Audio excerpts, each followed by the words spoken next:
questions. I've never done this before. Is this right? Yes, give us your name and address real quick.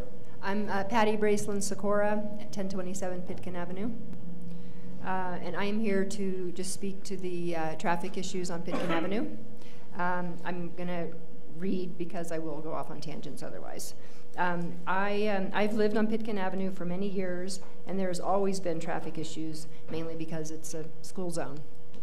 Now that the 8th Street connection has opened, it's certainly exacerbated issues for Pitkin Avenue. During the detour, we had a very nice break from that, and now that Pitkin is again open to 8th Street, we are back to reality. We appreciate the stop signs that have gone in on the key intersections that really needed them. New stop signs always cause issues, as we are all creatures of habit. The orange flags are always good to make them stand out more. Here on Pitkin, we are in a different situation, though. We are in a school zone. Really, Pitkin is a school zone from the courthouse to the high school. It's a school zone.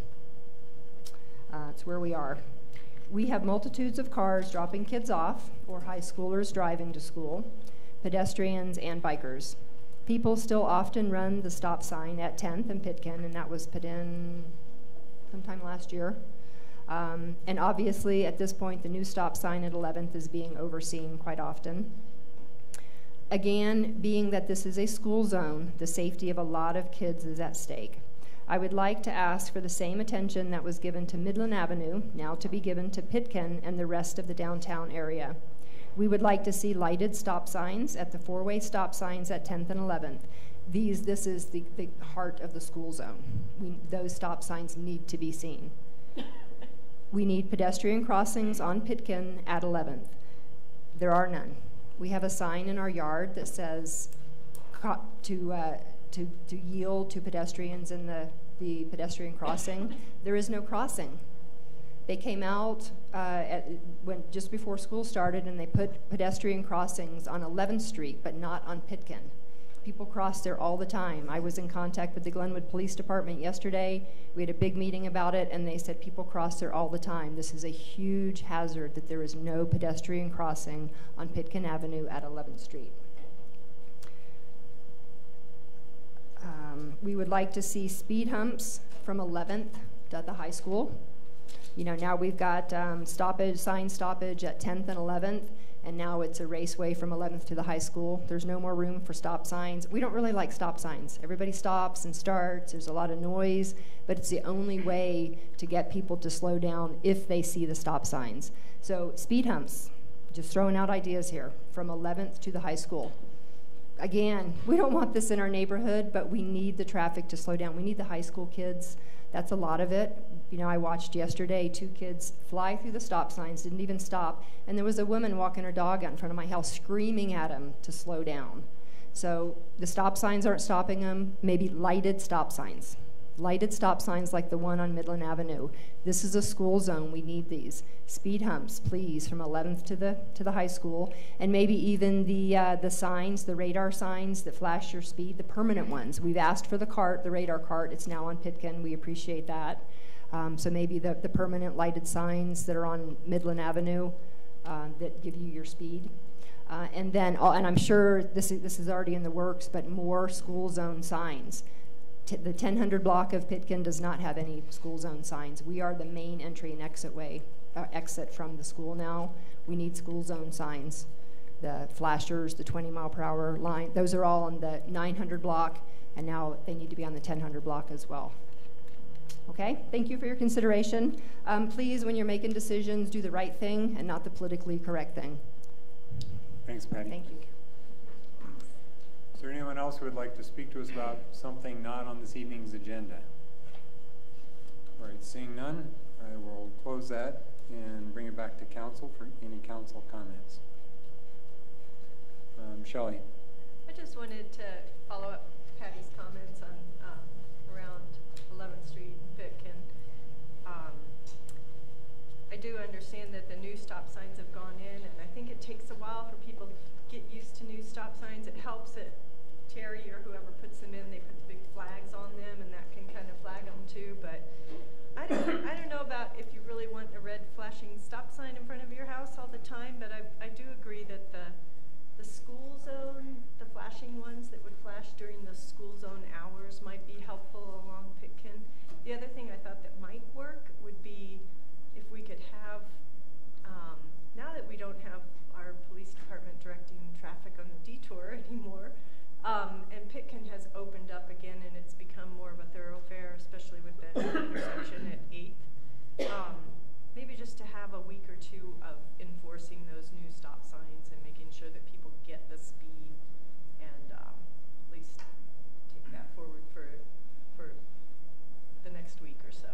see if that's a possibility. Well, thanks. Todd?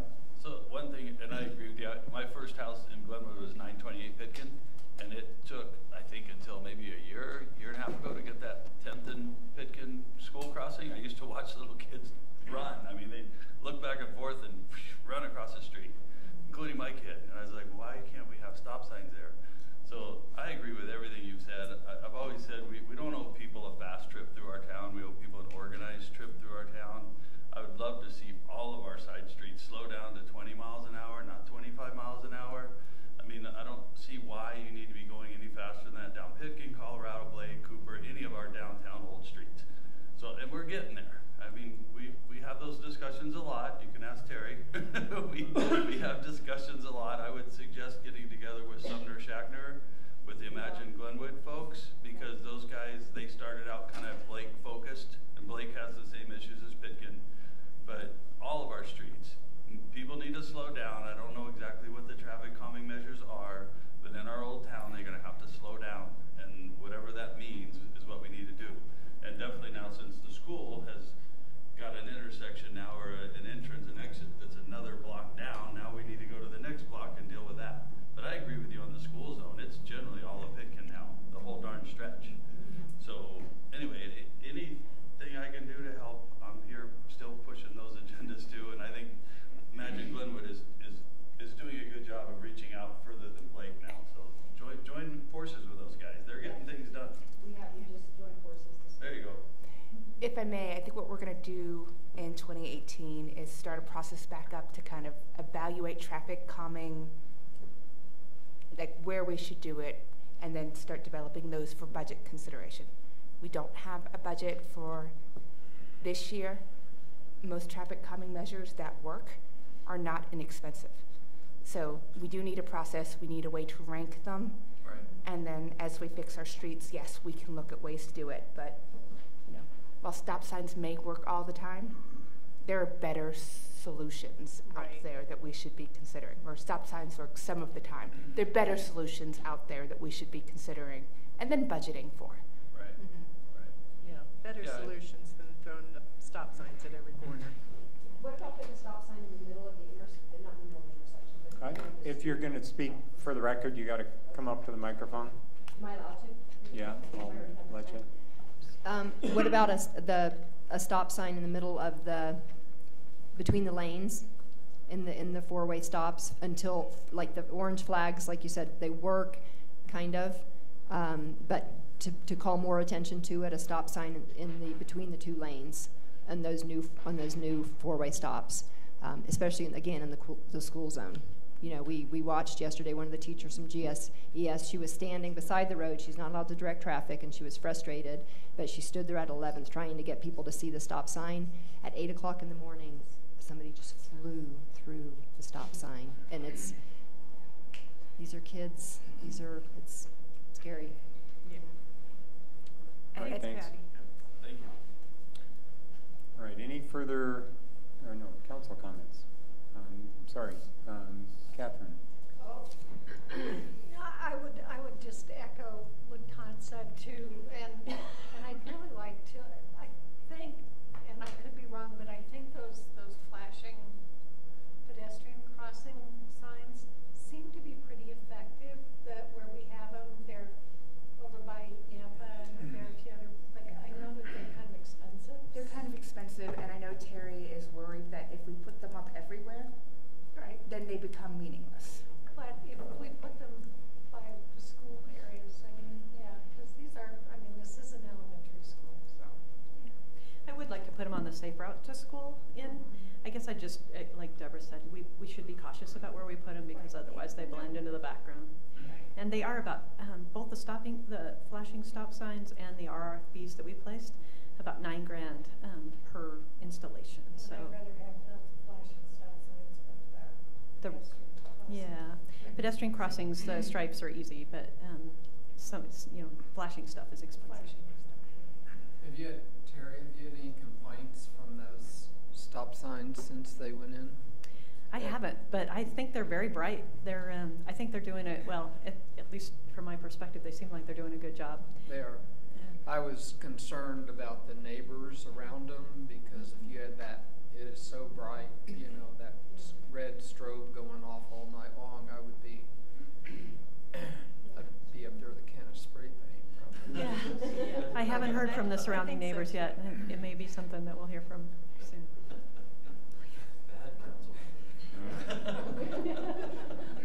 All right, any further council comments? Okay, we'll move on to the consent agenda. I would entertain a motion to approve the consent agenda. So moved. Second. I have a motion by Todd and a second by Kathy to approve the consent agenda. All in favor? Aye. Aye. All opposed? Motion carries unanimously. Next item is ordinance number 21, series of 2017, an ordinance of the City of Glenwood Springs, Colorado, repealing a portion of the municipal code pertaining to inclusionary housing requirements. We did have a work session on this earlier this afternoon.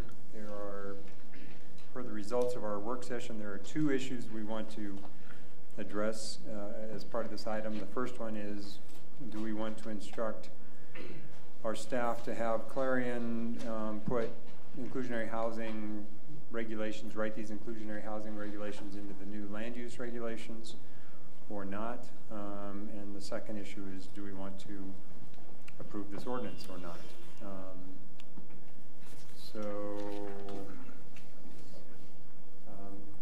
I would, if there's anyone from the public who would like to discuss this item, please come up.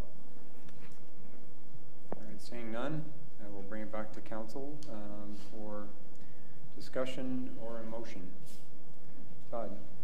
So since we did have a work session on this, I've said everything I needed to say earlier. So I would move to approve ordinance number 21, an ordinance of the City of Glenwood Springs, Colorado, repealing a portion of the municipal code pertaining to inclusionary housing requirements. And I would add to that motion that we do not have Clarion spend any time writing this portion into our code when we're going to just change it anyway. So I would suggest that at this time we do not have Clarion rewrite this into our code. We'll handle that on our own in a different manner. I would second that. We have a motion by Todd and a second by Kathy to approve ordinance number 21, series of 2017. Any further discussion? Shelley. Yeah, and we did have a lot of discussion about this earlier in the work session. I'd just like to review a little bit of the thoughts on that as part of this public meeting session. You know, this policy was adopted a while back, and then also revised in around 2008, 2009 with a new housing study in 2005. There was a lot of thought, a lot of planning and strategy that went into this housing ordinance. The inclusionary ordinance is just one tool in our toolbox to try to get some for sale units that are more affordable in the community. I understand that we have, you know, a newer rental policy on the books that's more of a voluntary type policy. We'll see how many units that can generate, but again, those are rental units and not for sale units. So I think there's still a place for this policy in our code and in our development code. Does it need tweaking? Probably so. I think our city attorney brought up some good points that, you know, our policy may not work as well here as it does in higher priced resort communities where there's a bigger gap between that price of affordable housing. You know, that was an important, I think, piece of the puzzle that we need. So I acknowledge that our policy probably needs some rewrite and some tweaking so it works better. But you know, we just had a housing workshop with community builders and a bunch of other communities from the Western Slope that was in late September. We kind of started this conversation, and there's general acknowledgement that you need many tools in the toolbox, and you need a wide range of strategies to try to address the housing issue. It's not just one strategy that's going to solve it. Addressing for sale housing in development. This code may not seem like it's applicable right now because we don't have a lot of big housing developments going on. But if we do have some areas that open up for development and We have a couple that are in our long-range planning document that are looking at redevelopment. You know, it might be a good policy that would fit and would get us some for-sale units that are more affordable. So I'd like to keep it on the books. I don't think the timing's right to throw it out right now. I think if we can, if the council would like to suspend it again for the time being until we can have a rewrite. I just have concerns that if we just toss it out right now after all the work that was put in to develop it, then we'll be starting from ground zero when we go back, and I don't want to have to revisit all that work. I'd rather see us keep it for the time being and do the revisions that we need to do to make it work better. Thanks, Shelley. Rick? Yeah, we had a good work session. I didn't understand that this particular work had come back to life. I had thought it had been sunsetted and a long time ago and was just sitting there idle. I was told this afternoon that wasn't true. I couldn't tell that by reading the agenda, but I would say that it's probably one prong in a multi-prong effort to look at affordable housing within the community. And I'm not sure that we've fully had that discussion and fully set sail with goals that are sort of measurable. We're waiting for data that is to come in through a regional housing authority. And so I am thinking, along with Shelley, that this is somewhat premature to get rid of this policy, especially if we have to rebuild it at a later date. So I would be supportive of suspending it again until such time that we kind of get a bead on where we're going. But at this point, I can't support taking it off the books. Thanks, Rick. Kathy? Oh, thank you. Well, I would again point out that this hasn't worked so far, and for a number of reasons. We don't have the number of inclusionary or the housing units that we had hoped that this would bring. And there are other mechanisms to help us accomplish these goals. But I think this needs to be a broader discussion. I think we need to look at what combination of tools will work best. And for that reason, if inclusionary zoning turns out to be one of the tools that we want to use, I think we need to look at it with fresh eyes and not try and take an old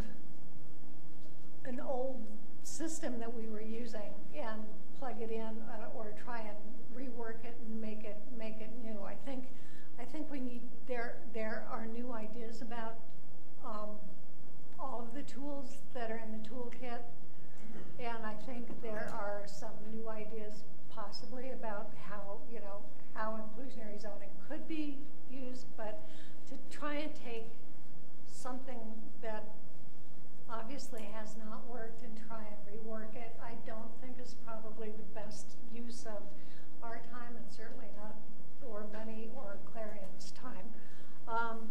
So I guess, let's just let's start. If in the broader discussion that turns out to be a tool we want to use, then we can go back and take a look at it. But I don't think keeping it in our code now and not using it or putting a moratorium on it is just confusing. So. Thanks, Kathy. Shelley? Well, I would just like to kind of, I have a different observation on whether or not it's worked or not. I mean, the ordinance was originally put into effect in around 2001. It did generate some units between 2001 and about 2006 or 7. Then the recession hit, nothing was getting built anywhere. And since that time, since 2011, since building has started to pick up again, it has been on suspension by the previous council. So it really had 5 years to be effective, and I think it generated around 8 or 9 units, which, you know, is something. It's better than nothing in 5 years. And like I said, I think it'll be most effective if we get some larger developments coming in again. So I'm not in favor of letting it go right now. I do acknowledge that it might need some rework, but I think it's worth keeping on the books right now and showing that commitment towards affordable housing in the community. Thanks, Shelley. Jonathan?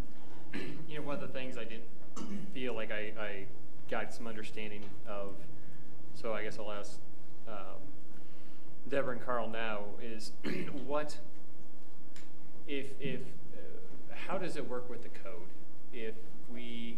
How much more work is it for either us or Clarion to do one of the following? One, if we repeal it totally and then rebuild it and put it back in, versus continue it in its existing condition, but under suspension rules. I mean, is there a heavy lift either way?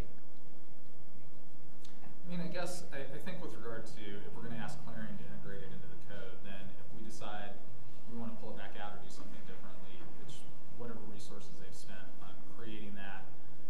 Also, from a public comment standpoint, you are going to get some comment on that, regardless of what you put into the code. And so I think that's out there. But if we were to ask, I think if we're going to, I guess I would prefer not to put something in the code that we know we're going to revise later and put it into the new code, and then suspend it as part of the adoption of the new code.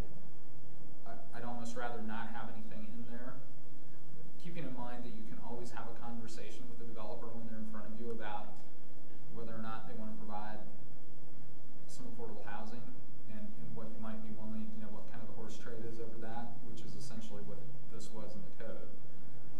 So I imagine we'd have to tweak the code for any new tools that we want to use anyway. right. So going forward, if we pick 5 or 6 different things that we want to do, we'll be rewriting that section of the code.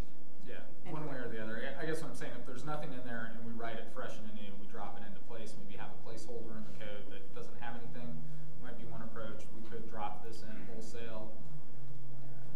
It's really you guys' call. I mean, I don't know that I could define one that's going to be a heavier lift than the other. I just know that in the next 6 months, we're going to need to rewrite this particular provision, both because I get the sense the policy on the council is mixed on this, and also because I think there may be some different, in I don't know if more innovative is the right word, but just different techniques we might bring to bear on it. And I think the outcome of the housing study may help us understand what to target. yeah, so, you know, knowing that there's not a big legal or public process, I mean, a big to do either way. I mean, I don't think we're going to spend a lot of money by just saying, hey, just take the existing code as it is and drop it in. I mean, that's zero effort. It's cut and paste. And I do agree with Shelley that it did create 7 units, from my understanding, which isn't a lot, but it's not nothing. But those were also, you know, significantly different times. But my problem with repealing it and then coming back and revisiting it is if we get a large-scale development and we don't have it on the code, then the existing condition is we don't really have an incentive for the developer to include that, and it would be them doing it at their own will. And it feels a little bit it feels similar to repeal and replace, where we take something off and then we'll figure it out later.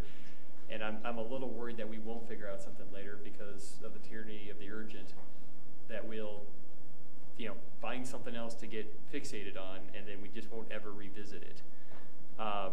You know, other communities, the county has had success to a certain extent with it because there's dozens and dozens of units out there, Iron Bridge and other places. So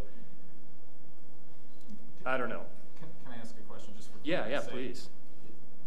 You helped me clarify me, so that's right. No, I guess what I'm asking, I guess the clarity that I'd like is your position that you'd like to include it in the code and enforce it, recognizing that it has been in the code, but it's been suspended. I just wanted to understand where you were at on that. Well, I think, yeah, I think. Because if you adopt it into the new code and then immediately suspend it, obviously that wouldn't apply to any development. So that's where I just wanted clarity on what your path was. I guess I worry that we were going to take it out of the code, and then we just won't get,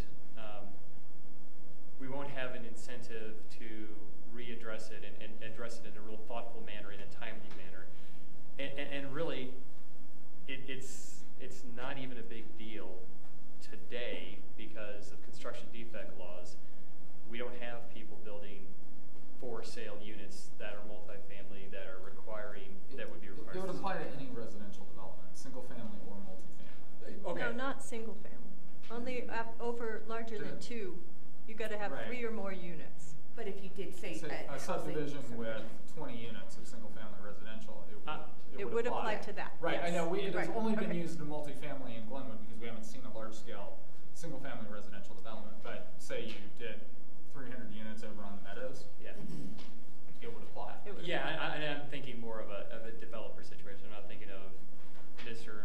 Joe homeowner buying. No, I'm thinking about if you took, say, the lot behind the Glenwood Mall. Yeah. You could probably do, I don't know, 100 units. You could do 100 single family residential. 15 of those would need to be deed restricted. And since there's not a whole lot that other than condo projects that are not happening right now, and there's not a lot of large scale single family residence development, I don't think it's real applicable right now. I guess that's my comment. Thanks, Jonathan. Rick? Well, you know, I hear us talking a little bit about extra work, and I would just say that if we're really going to be looking at affordable housing and really making this community work for low-income people, that any work we do is probably worth it. And I haven't really seen, although I would probably have a limited view, but I haven't heard either of many aggrieved parties by this policy, especially since it's been laying dormant for a long time. I mean, I'd like to know if there are certain things that are being held up because of this now, or certain things that were going ahead when the policy was suspended. So, I don't really feel that I have completely all the information that's really needed to say that, yeah, this needs to go away. And again, I would say that a multi-pronged sort of approach is something that's really needed, and I don't think that we're quite there yet, and I'm just kind of reluctant to take away one of the prongs at this time. I would be amenable to suspending the prong or somehow bending the tine on a fork a little bit, but I just don't think that this is the right time to be taking this off the books permanently. Thanks, Rick. Shelley? I just wanted to speak to the question that Carl asked. Is it to keep it on the books? And my preference would be to keep it on the books right now, if the sunset has passed. And primarily because, I think there's this perception that it is somehow this ordinance is failed and that it's keeping people from building housing.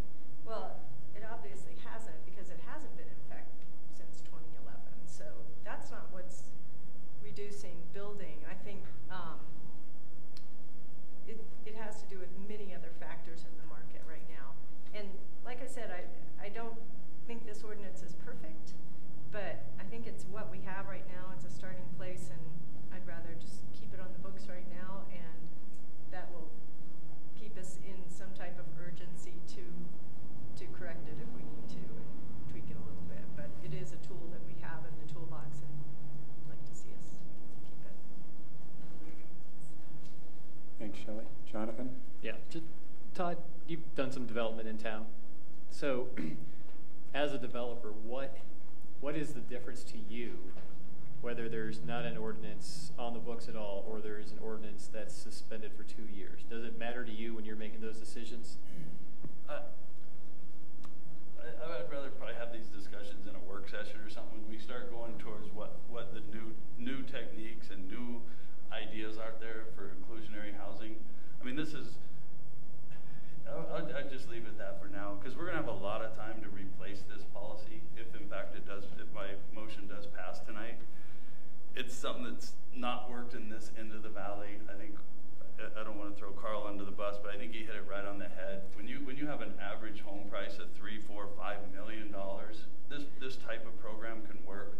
Down here in Garfield County, we don't have that problem. It's been the wrong policy ever since it was adopted. It's wrong now. It's even more wrong now than when it was adopted. When it was adopted, there was a little hint that it might work because we were looking at 20, 30% appreciation at that time. It was a time where property values were going up so much, and maybe the developers at that time were making a lot of money. They're not now. The margins are too tight. It's too hard to build in this valley. So there was maybe a few, 2-3 years where this policy made some sense in Garfield County and in Glenwood Springs. It hasn't made any sense probably since 2005, 2006. So for me, we can have a party down at Steve's fire pit after this is over. If this passes, and I'll take the ordinance down there and light it on fire. So as far as I'm concerned, it's a policy that should have been gone a long time ago. But we'll fix it. I mean, I'm not opposed to fixing it. This just needs to be scrapped, and we got to start over with new techniques, new policy. That's my opinion. So we've heard from everybody. Let's see how it works here. I'm just going to make one quick comment.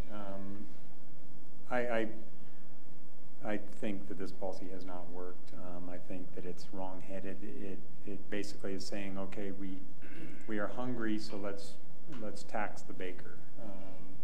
We want to build more roads, let's tax the road builder. You know, it's like counterintuitive. It actually does not.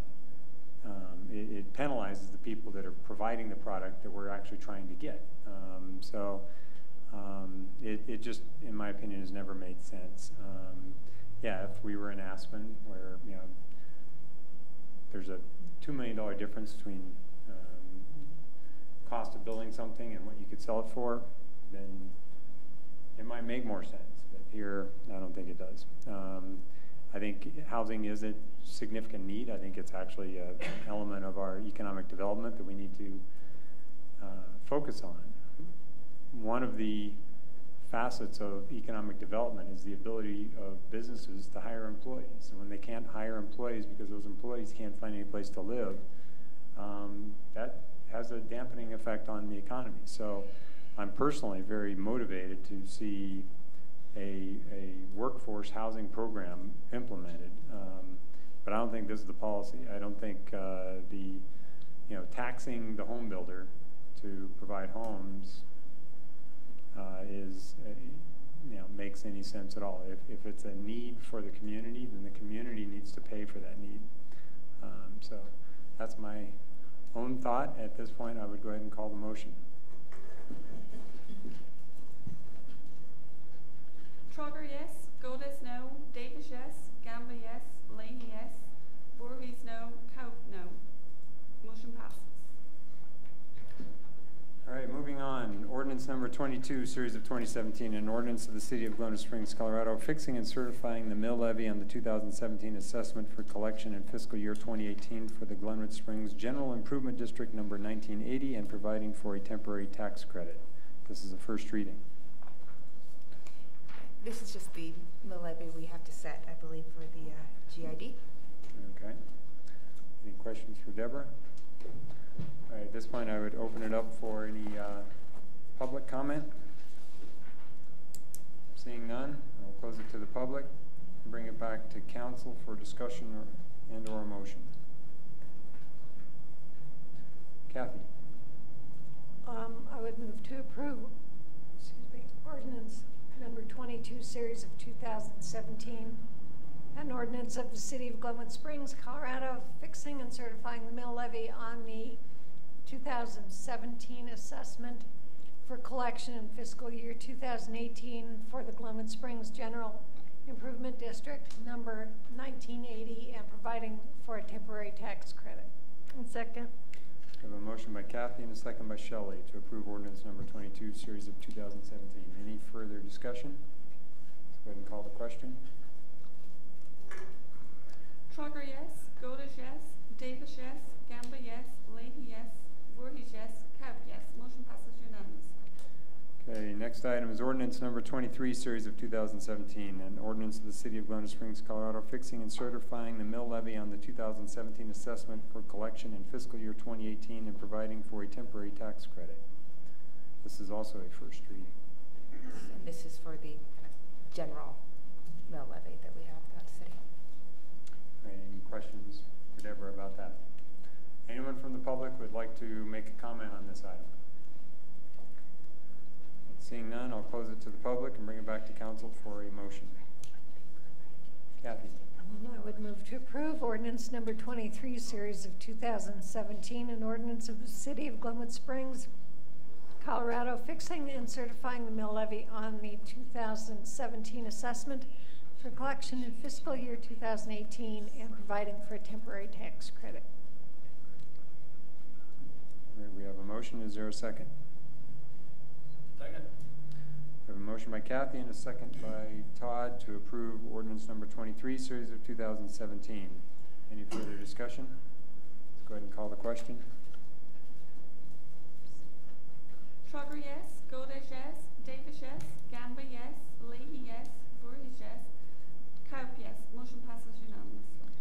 Next item is ordinance number 24, series of 2017, an ordinance of the City of Glenwood Springs, Colorado, amending Title 070 of the Glenwood Springs Municipal Code regarding telecommunication facilities. This is a first reading.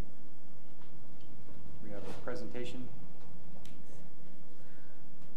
I know, essentially, we have been approached by microcell providers. We're trying to get ahead of this because microcells can either be unobtrusive and attractive or really big, kind of like mini refrigerators stuck on top of a pole.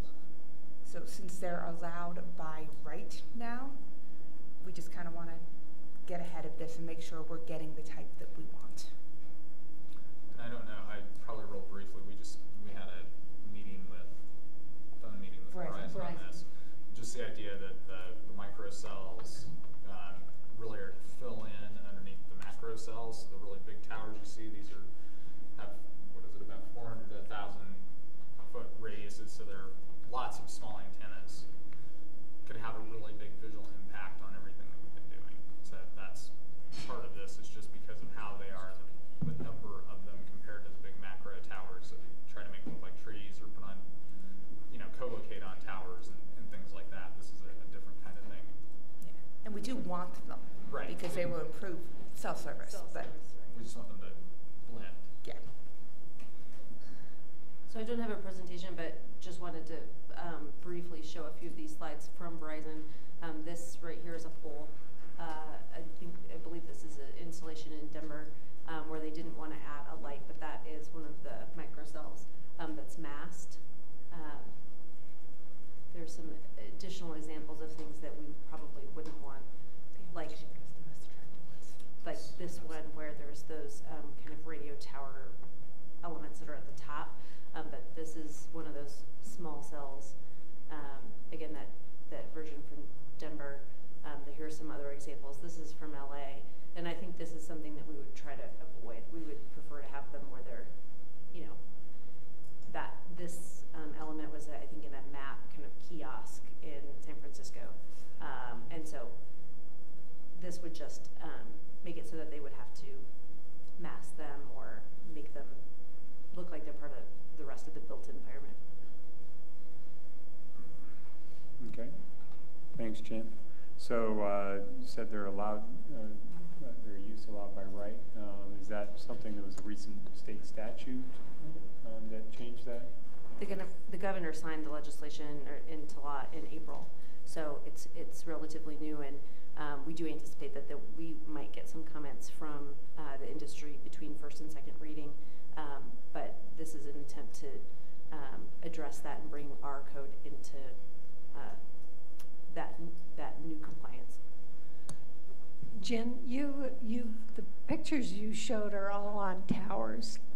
Does this, I know some cells can be put like on top of buildings and stuff. Does this address that as well?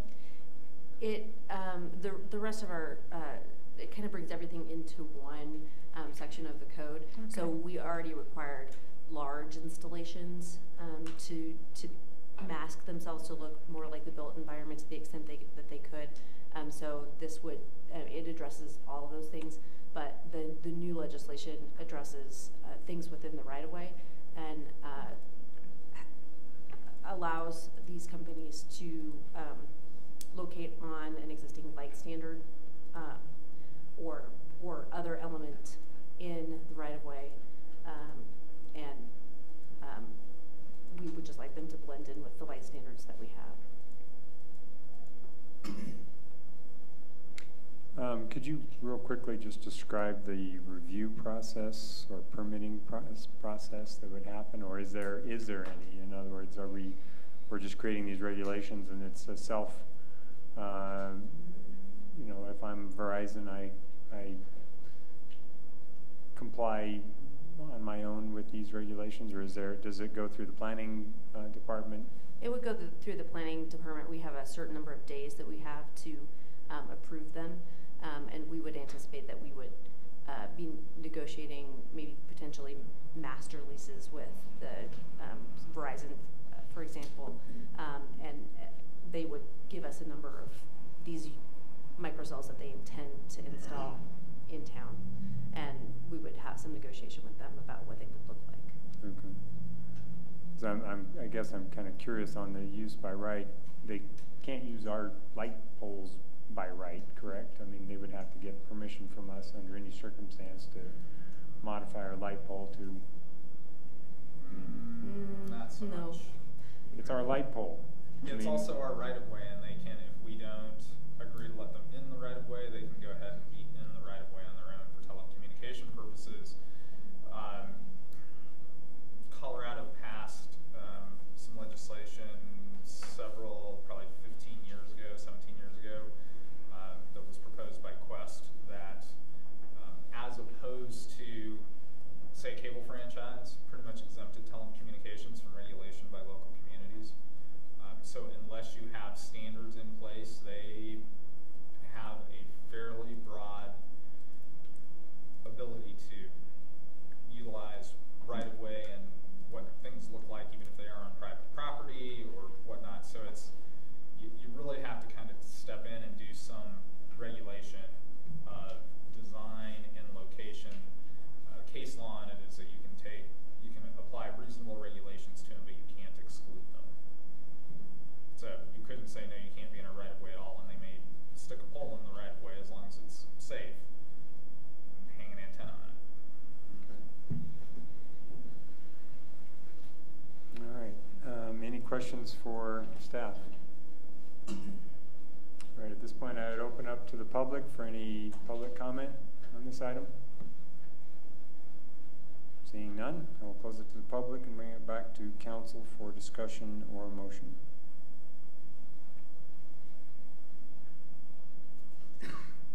Jonathan.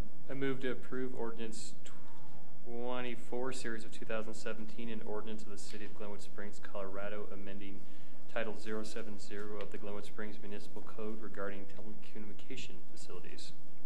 Second. A motion by Jonathan and a second by Catherine to approve ordinance number 24, series of 2017. Any further discussion? Let's go ahead and call the question. Trogger, yes. Goldish, yes. Davis, yes. Gamba, yes. Leahy, yes. Voorhees, yes. Kaup, yes. Motion passes unanimously. Next item is ordinance number 25, series of 2017, an ordinance of the City of Glenwood Springs, Colorado, amending section 070.040.120 of the Glenwood Springs Municipal Code regarding the permitting of short-term rentals in planned unit developments. I have a very short, just a couple slides for you guys so that we can all get on the same page. Regarding short-term rentals and accessory tourist rentals, I believe they're both coming in together. Planned unit developments. This is going to, there we go. So this is our current language. Short-term rentals are not allowed in planned unit developments unless specifically listed as a use. So we have,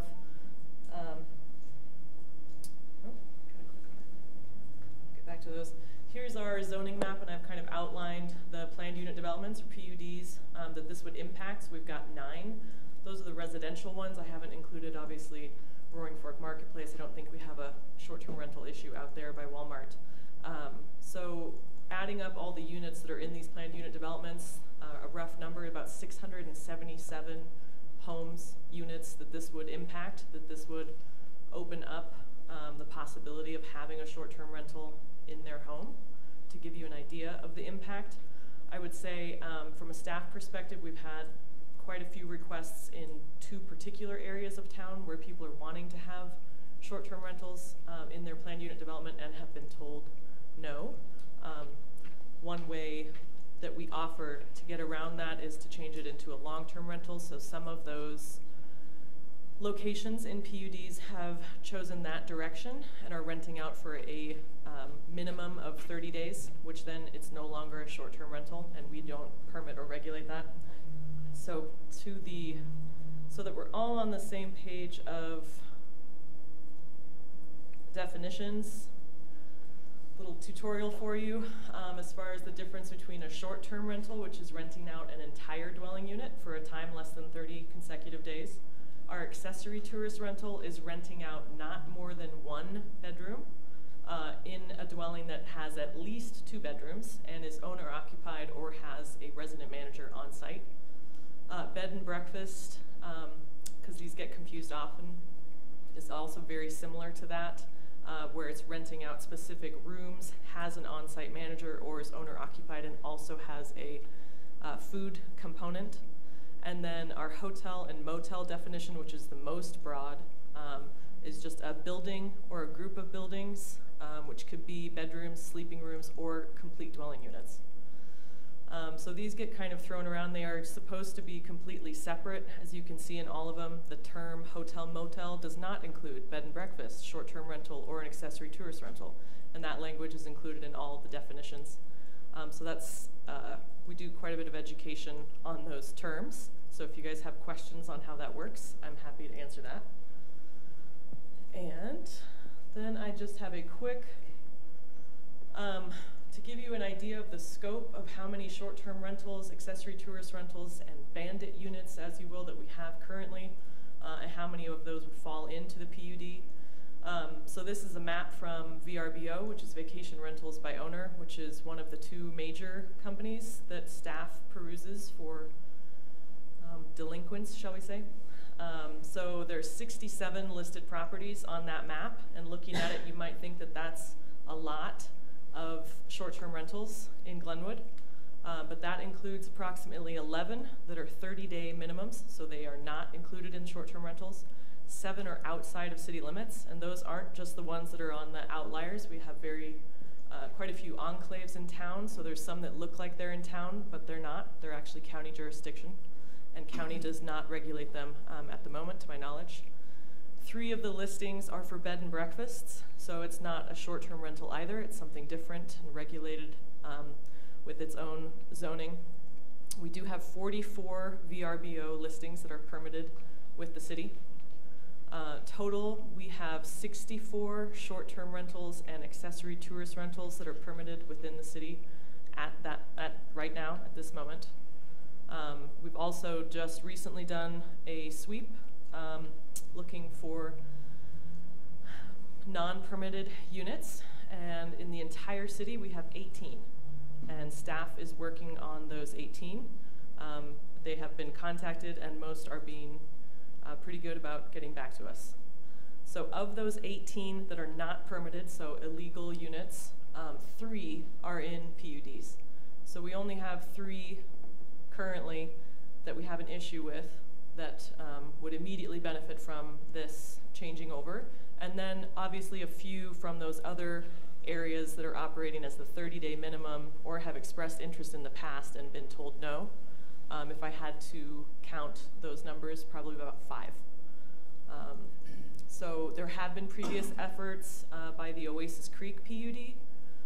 There was a movement from an applicant, a resident, that wanted to actually list short-term rentals as a use in their PUD so they could have them. So she got signatures required and was going through the process, and then the neighborhood changed their mind, and so that was not continued. So that did not occur. It's just a little history on that. So the neighborhood decided they did not want short-term rentals? Yes, this was a couple years ago, and the applicant went around and got the required number of signatures to bring forth the application. I believe a campaign was started by some of the residents in the area, and they since changed their mind, and so she withdrew the application because the support was no longer there. Okay. So currently, if someone wanted, under our code, where it's not allowed in PUDs, that's the process that they have available to them. As a resident of a home, they can come in, get the zone amendment, and get signatures for a certain majority of the land square footage in their PUD, and come before, I believe, Planning and Zoning Commission to get that changed. And that's all I have, so I'll let you guys ask questions if you have any. Thanks. Any questions for Hannah? Shelley? So Hannah, I was wondering, what's the other, you said there were 2 PUDs that had short-term rentals in them, or where's the other one? The main ones that we see are Oasis Creek and Glenwood Park. Glenwood Park, okay. They're the most predominant that we see pop up, that we tell the applicants once we find those listings that it's not allowed. And we have a couple right now on the delinquent list that we're chatting with about that, so they're interested obviously in how this goes. So how is this affected by like HOA rules? Is that because not all PUDs have an HOA? So right. How does that, how will that work?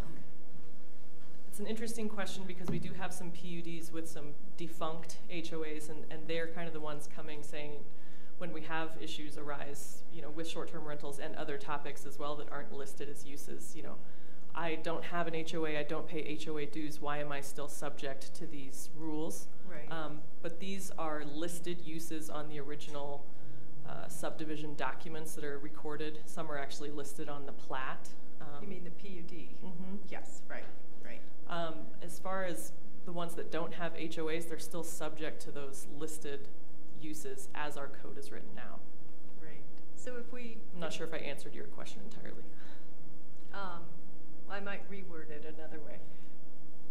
So if we change this, do you get a sense, are we changing the PUD rules somewhat? I mean, because this didn't really exist when the PUDs came. Right. It's most likely it wasn't a use that was thought of at the time. So it's kind of changing the responsibility from it just being completely prohibited to if an HOA that's active or a subdivision or one of these PUDs wants this, if it passes and you guys approved this, they would have to come in and do the same process that the others were trying to do to get it on, to get it off. Get it off. So they would have to come in with that same process to list it as a prohibited use. So if a neighborhood decided that they didn't want it, and someone could bring that application in before Planning and Zoning to list short-term rentals as a prohibited use, if they so decided, they'd have to get the required 50% majority of the area to sign on, and then they could get that changed. And there might actually be some more legal. Yeah, I was going to say, and on top of that is a layer of, they have a set of covenants that are subject to Kiowa. I believe it's a 67% approval rate to get that change. What I would say on some of these historic PUDs is what it says is that you can rent your premises. It doesn't say long-term or short-term, it just says rent. And so it's not as if it says you can long-term rent, but doesn't say anything about short-term. It typically just says you may rent your premises. Right. And so because it doesn't specifically say, because the current ordinance says it must specifically allow short-term rentals, that's not specific, right? That's just rent. So I've had a couple of local attorneys argue, well, rent is broad enough to not be specific, and historically, prior to my time, the way this has always been interpreted is, unless it says you can short-term rent your property, even if it says rent or lease, it is prohibited unless it says short-term rent or lease, right? So oftentimes it's silent as to the length of time in the PUD documents that you can lease your property for. Right. But because it doesn't specifically allow short-term, less than 30 days, underneath the ordinance it's prohibited in that instance, right? Because it's not specific enough. Specified. Right. So that's really, it's not It's not as if there's a bunch of these out there that specifically prohibit them. They're usually just silent on the length of lease term. Right, okay, okay. That's Well, that helps really to clarify it. Yeah, that's the one that I struggle the most with, is when it's just, it doesn't specify anything. Right, so it's kind of a, and now we have a new concept that's come in. Right, exactly. How does the law apply? And I understand too, we're gonna have more conversation about short-term rentals in the future. January, I believe. Okay, thanks. All right, any further questions for Hannah or Carl? All right, thanks, Hannah. All right, at this point, I would open it up to the public for any public comment. Don't all jump up at once. All right. I will close it to the public and bring it back to council for discussion and or a motion. Todd. I would move to approve ordinance number 25 of the City of Glenwood Springs, Colorado, amending section 070, 040, 120 of the Glenwood Springs Municipal Code regarding the permitting of short-term rentals and planned unit developments. Second. Who got that one? Steve got it. Okay. We have a motion by Todd and a second by Steve to approve ordinance number 25, series of 2017. Any further discussion? Let's go ahead and call the question. Trugger, yes. Goldish, yes. Davis, yes. Gamba, yes. Leahy, yes. Voorhees, yes. Cope, yes. Motion passes unanimously. All right, next item is a presentation on arts programming space.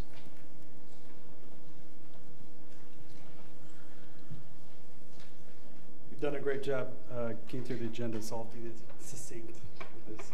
A few months ago, the council directed staff to start arts programming. We looked at the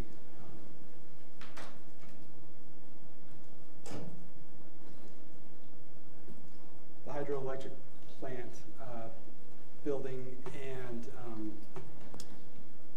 realized immediately that the building had several code issues. And so we tasked several departments to do a structural survey.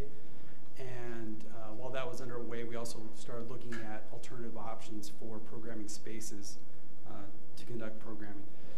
So really what staff is looking for is a discussion from council, and we'll provide our recommendation. Boiled down several months of examining this topic into a few talking points that you can consider in it, and then a direction from council on what they would like us to do with that. So the three spaces we looked at were the current art center, the hydroelectric plant, rental spaces around the community. We looked at spaces like the mall, association spaces. We looked at empty storefronts, potential empty storefronts like the Suzuki building, and the community center also. So just go over a few of the pros and cons of each of those. The hydroelectric plant, right now it is available. It's an unused space. We can get into it immediately. It has 4 programmable areas. There is plenty of storage. The upstairs would not be able to be accessed by the public. That would only be able to be used for staff, and could be used for storage also. It has a current spring dance floor that is designed for doing dance on, and the community is familiar with the facility. Some of the cons with it, it is out of code. It'll take about $20,000 just to make it occupiable. We will not be able to rent out the facility. We can conduct events of our own there, up to 160 people in the main room and about 10 people in the 3 other classroom spaces on the first floor. The building it's a hydroelectric plant. Even though it's been used as an art center, it is very poorly designed for that purpose. There is 3 pillars within the main hall that allow for about 11 feet of space in between in any direction. That obviously causes a problem when you have little kids twirling into pillars as they're doing dance programming. Very limited parking, which does not lend itself for programming or events especially. Doing an off-site program provides a strain on our maintenance staff and additional staffing that we would have to place there. Besides the $20,000 just to bring it up to code compliance, which consists of about $10,000 in electrical work, $3,000 in HVAC work, and about $7,000+ in other fire and code compliance issues. That does not include other costs like hooking up the facility to the city network, providing heat for the building, and a number of other accessibility issues there. And the biggest thing is really we don't understand what the long-term plans are. There are millions of dollars that are available for historical restoration, and this facility is one of the, if not the most historic building that we have in the city. It is a poor use for a programmable facility. It really needs to be renovated to historical standards. And we need to understand, or at least council should have a really good discussion on what we'd like to see for the future of that building. I think while we can use it as a programmable facility, there are better uses for it. We looked at several different rental spaces. There are few unused spaces, but almost all of them come with a very short, limited time frame. And we ran into a lot of dead ends as we've gone around. We've talked with the Meadows, we've talked with the mall. Like I mentioned, we talked with several association facilities. They would provide minimal renovation costs, and a thing that we run into the most is does not have adequate flooring space. Both dance art programs and visual art programs require specific flooring. You know, art programs are messy. Dance programs you cannot do on carpet or uneven tile, things like that for safety issues. These would be immediately available without ongoing maintenance costs. They're actually most of the cheaper options. Almost everyone we've talked to, except for the Meadows, was willing to partner with a free use space of just us covering utilities. And it opens up some options for use over at the Arts Center hydroelectric plant. Some of the problems we ran into is, like I mentioned, they're all short term. We had some really good possibilities at the mall. Frank is fairly sure that maybe. He's uncertain. He may only be able to allow us to use it till April 1st. It's not, there's just risk in that. Yeah. But it may go longer, it may not, but he just won't make any promises. There's a lot of unknowns, and so do we want to put what would be about $7,500 for flooring, modular flooring in there if we're only going to be able to use it for a couple months and then have to find another solution after that. Most of these spaces do not come with very adequate storage or are designed well to put a kiln or have pottery wheels or other equipment or implements that we would need for full programming. Along with that is just limited programming. You might be able to do some dance programs and a few art programs, but it would be limited. Most of them are a single space. We also looked at the community center, which is designed well. It actually has a room that was originally built for an art room. There's a clay trap under the sink, tile on the floor. There's drains in the floors. It's meant for pottery. We have 2 rooms that have mirrors in the dance bars. Our fitness room was designed for a dance studio. We were tasked way back in the day when the Arts Council started doing programming in the hydroelectric plant to not compete with them or do any arts programming, so we went other directions there. We have a marketing base that comes into that facility, which we have bounced right back after the bridge opening. We sold 46 memberships last week. We've just about made up our revenue that we lost, mostly over September. In October, we were at 88% cost recovery, so we made a strong comeback. At Central for staff, we wouldn't have to lose any of our maintenance or other staff babysitting another facility, and there's adequate parking there. Unfortunately, we're a victim of our own success.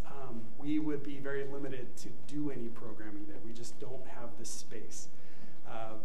We have worked through over and over again how we can reconfigure, reuse rooms, move things around, move schedules around, and the most I could squeeze out was about 3 dance classes and 3 art classes. That's 6 classes out of what was being offered as 26 classes by the Arts Council that we would be able to do in the hydroelectric plant. Along with that shuffling of programming is rental disruption. We make about $80,000 a year off rentals. We would lose about 10,000 of that with this model of offering programming in there. We have limited storage, and we have current programming that we'd have a lot of upset people if we canceled too many of those classes. They're all full. We're doing well.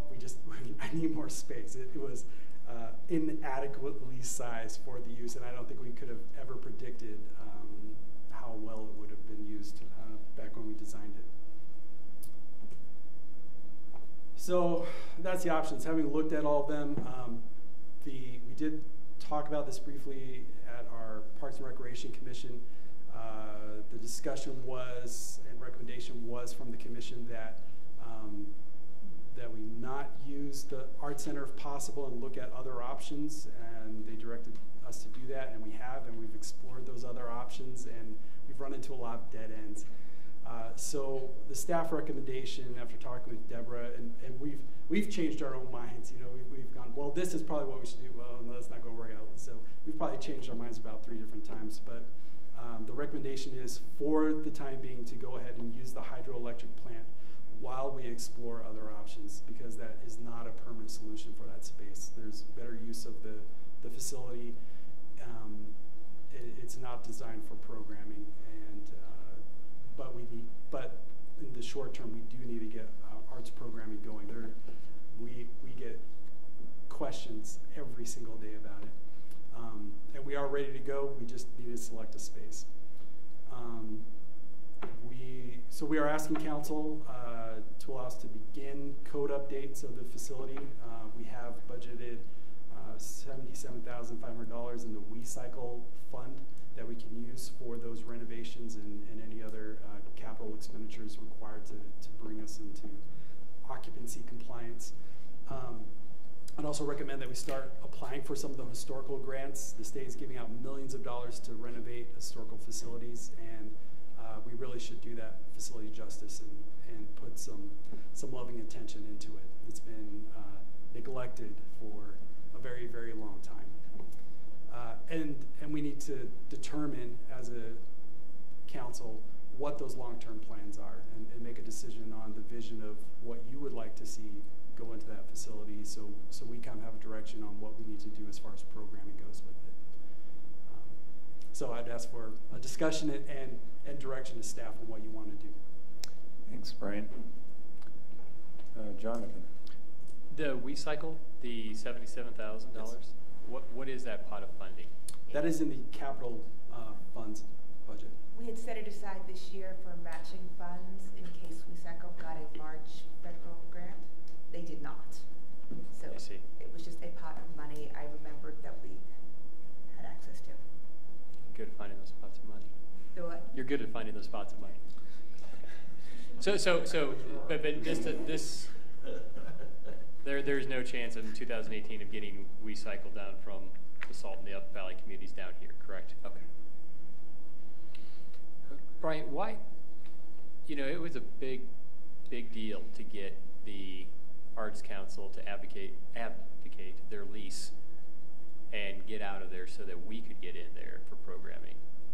And now we're saying it's the least worst option.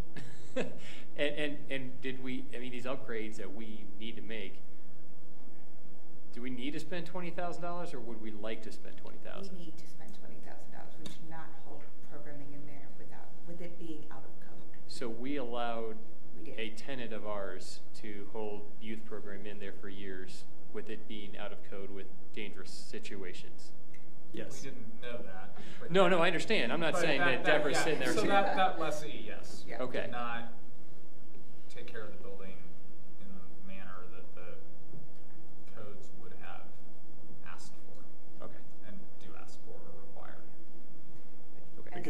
confirm or deny the enforcement of code regulations.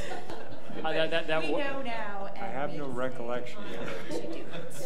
That wasn't an accusation. It was more of a comment of, really, 20 grand? Yes, but and if like it's really 20 grand, it's really 20. Like Deborah said, that is the minimum we would have to spend to get those to compliance, just to occupy it. But and it'll take more than that. Does that 20 grand just say we get a $500,000 grant from the state for historical restoration? Is that 20 grand? Does that go to the ability to leverage some of those funds, a matching fund, or is Not that just unless we wait to spend it until we get a grant. I see. Okay. Typically. No matter what we do with the building, those issues will need to be done one way or another. And it's not necessarily that it's the worst option. It's not an ideal option, but it's the most prudent at this point. And like I said, whatever we do with the building, we're going to have to do those anyway. And it doesn't make sense for us to leave a available space unused. And until another unused facility like the old library falls into our lap, this is temporarily the best option. And if we don't occupy it, we will have to send police there to check on it. Like, someone will go and inhabit it if we do not. So it makes some sense. I think I was just hoping for, I hadn't been inside of it that much, so I was along with the walkthrough, and I thought it would be more than $20,000 to even just bring it up to code. So, but it's not. We can use it. I do think in the future there may be a better use, one that will create sales tax, or it would be a perfect brewery because you like to drink before you ride 50 miles on your bike or afterwards. But for now, it really is the best option we have. The mall has too many unknown risks. It's there. We should probably just use it. All right. Thank you. Kathy. Ryan, quick question, more of a clarification. The 6 out of 26 programs, does that include, will those be at the community center or at the hydroelectric plant, or? If we were to do programming in the community center, I could fit in six programs, 3 dance classes, 3 visual art classes. That's about all I can squeeze in without being any more detrimental. Okay. We can do a full range up to 26 programs if we wanted to at the hydroelectric plant. We have open free time there. So. Okay.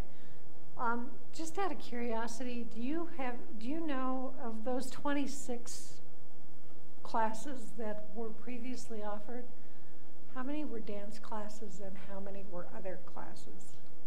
The majority were dance classes. They really evolved over the years, mostly at the direction of their director, who was dance focused, towards that. Most of the dance classes happened in the large space. Some smaller, like Twinkle Toe kid classes happened at the far west room. They had a number of pottery, visual arts, silversmithing, done some of the other spaces, including upstairs, which we would not be able to utilize. But the majority was dance. Yeah. Okay. Thanks, Kathy. Rick? Yeah, so I imagine the decision to use the Hydro building will come as some comfort to people in the arts community since there's such a history there. But you're not saying that we wouldn't use other space for arts-related programming. Is that correct? Right. Yeah. Like there's still the possibility, especially with the art room at the community center, which is our iron mounting room. We use it as a birthday room. There's probably a handful of regular rentals that happen throughout the week. That would be the easiest space to disrupt and do some additional visual art programming in. Yeah. And we certainly could do performances at the community center.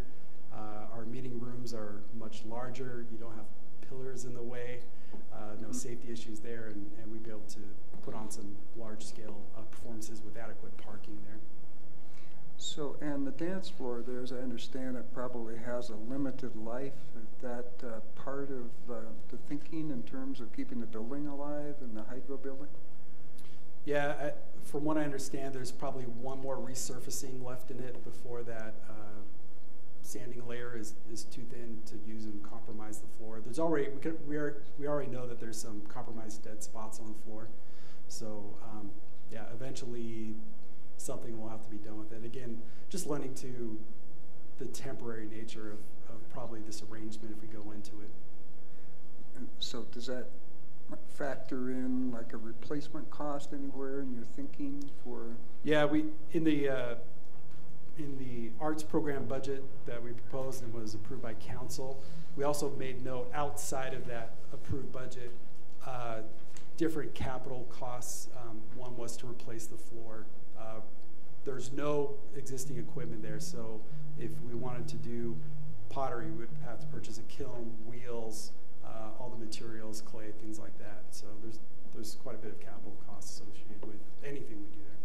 And so as we bring the dance kind of instruction back to life, the thought is that there would be revenue to probably work with the floor and other things within that building. So it isn't completely a public expense, it's a public revenue generator in a certain sense. Yeah, the intent and the design of the budget was really to be a sustainable program without subsidy if possible. So that's, and we've seen from the number of different organizations that want to partner to help us get going. There's a lot of support from the community to try and make this successful, and we've tried to price programs to cover costs. You know, but we need to understand what's the future. Is there really a point putting a brand new dance floor into this building if 2 years, you know, that has a 20-year life expectancy? If, you know, 5 years down the road we want to lease it out or go with some other option. We should use the floor until it's dead. Yeah. Okay. So just one last thing. The Carter Schoolhouse was sort of a city-owned property, as I understand it. Yes. Did that factor into some it of was the one thinking of the staff had about venues? Yep, it was one of the areas that we considered. We met with Maris and Dick, who program the facility currently. You know, it's a very interesting building. It's very old, and not a large facility. There is some. We did explore the options of regular programming there. Maris was very concerned that on the impact that would have on the facility. It's very old and delicate, so we could do some programming there, but it would be fairly limited. I wouldn't do dance classes there. Thank you. Thanks, Rick. Steve. I'm sure there's a number of other challenges with that building. It doesn't have code compliant restrooms. That list probably goes on and on. The city actually, to Jonathan's point, owns quite a list of properties around town that they rent to other individuals. We don't police those. They're not code compliant. And as they're leased to other people, you know, they're kind of responsible for that. But when we take over a building, then we kind of have to step up to a higher level, I think, to provide for the public. So I have a lot of concerns, really, about going to that facility, and I wonder how long you'll be able to stay there. I think you should continue the search for a better facility. My question to Carl is, as we talk about public use or places put to public use, has this place ever been put to public use? So does this change the use once we do that? You know, it was a hydroelectric plant that's a good question. Always been fenced off to the public. It was then leased to a nonprofit, right, which controls the use of it. So my biggest concern would be... I mean, it was for some period of time a storage facility for the electric department, as I recall. And we had... But not open to the public. Yeah, but it's still a public use. It's a public facility. It is currently classified as an A3 occupancy use, which is Well, class for use. Steve's asking a different question, and I understand what you're asking. I think I need to look at the history more closely, but you raise a good point. I don't know if this would change that. That'd be my biggest concern of all these other concerns that we have. Because Right, we it's the talk about flexibility that it limits. the future of that Yeah. building and what we might do with it. And even Deborah says brew pub or distillery, but there would be tremendous hoops probably to jump through if it was a park and rec asset, and then you try to put it back into the private sector. Yeah, and honestly, I'd have to look at and pick probably Robin Milliard's brain because he is one of the longest institutional memories. My feeling was is that we had used the storage, at least a portion of the building for Big vehicles, because I know Big Robin vehicles. told me the floor was fine because we used to store our big electric vehicles in there. Yeah, it was a garage. Yeah. But is the sewer plant, I mean, is it put to public use or is it? It is, yeah. So when you want to sell it and outsource it, I'm joking obviously, but yeah, you'd have to put it to the, more than likely it's been, I think it would be a hard argument to say that it has not been put to public use because of the, like I said, I know the electric department used it.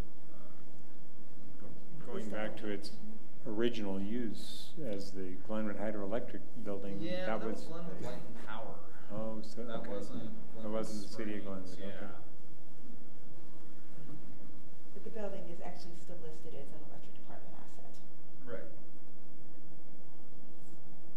Anyway. Probably public use. So that's something I'm just we'll be concerned considering. about flexibility in the future. Yeah, that's a fair point. What our long-term goals and plans might be for, Right. and how this move would affect that. Maybe it wouldn't, I don't know. That's a good point. Shelley? Brian, I just wanted to thank you for being so thorough and going through all the options that you explored and the pros and cons. It was really helpful. As far as direction goes, I don't know if we have direction from council, but I'm totally for 20,000, I think, to make that building usable and be able to program in there and keep that going in the meantime. I think it's a good idea. And it's a use that the community is used to seeing dance programs and things like that there. Did I hear you mention earlier, was any of the pottery studio left or is that all gone? No, there's no equipment left. No equipment left in Just there? boxes of financial records, which is ironic. Just Could have been Legos. Okay. And a dance floor, right? Yep.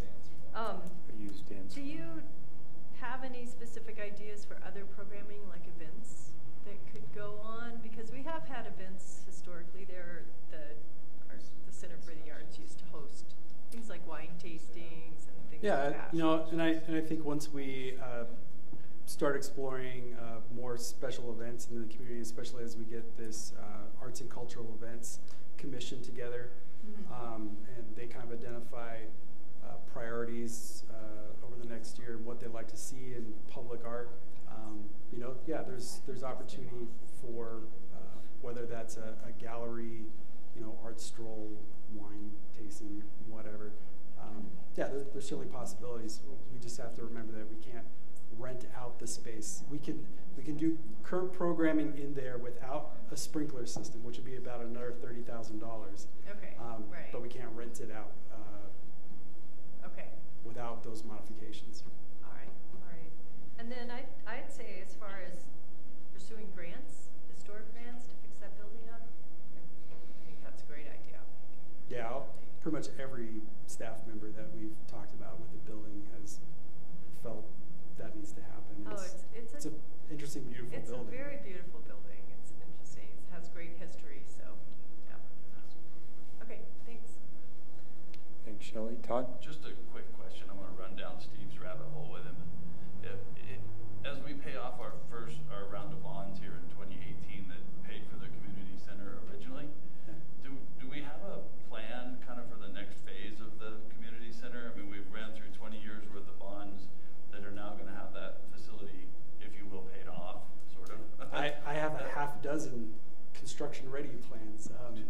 there's all kinds of, there's all kinds of ideas. We know that we need to expand, and there's a number of different options we can go with. I'm very curious to see what happens with Confluence development, area-wide plan, and what facilities might be included with some of those planning options. But again, you know, we would need council direction on what's your flavor. Have we seen those? Have I just forgotten we do a lot of stuff up here? No. Okay. Like just the ideas that you guys have. Or They the ideas existed, I think, when we got here. I think over the years, but they're apparently, secret. we just They're looked at it. secret. We have a performance arts center. We have an auxiliary gym. We have an expansion of meeting room and office spaces. We have conceptual plans for another ice rink. There's plans for a golf course. There's all kinds of stuff. I guess I would ask then, I mean, at some point in time, I know we've been busy with the bridge and all, and it wasn't the time to do that then, but I'd sure like to spend some time and see what those plans are, and running down Steve's rabbit hole with him. I think, you know, adding on to the community center, if you will, what's next at the community center for the next 20 years, you know, makes a heck of a lot more sense to have our facilities over here centrally located than in an old electric building that probably would be better used by a private sector entity anyway, since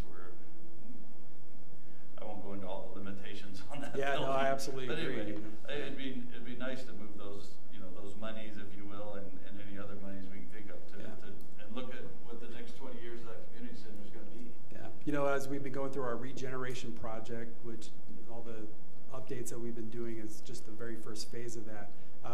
We were recently contacted by the original designers and architects of the building and the ice rink and the additions to it. We've formally invited them to the Sweet 16 birthday celebration for the community center, and we're going to be having some discussions with them as we look at alternate use of the different spaces. We have a couple dead spaces in the community center. The area behind the rock wall, some of the lobby space. You know, the way we have alignment with ADA access into our cardio balcony. You know, how we're using the current fitness space in our rental space, especially Red Mountain.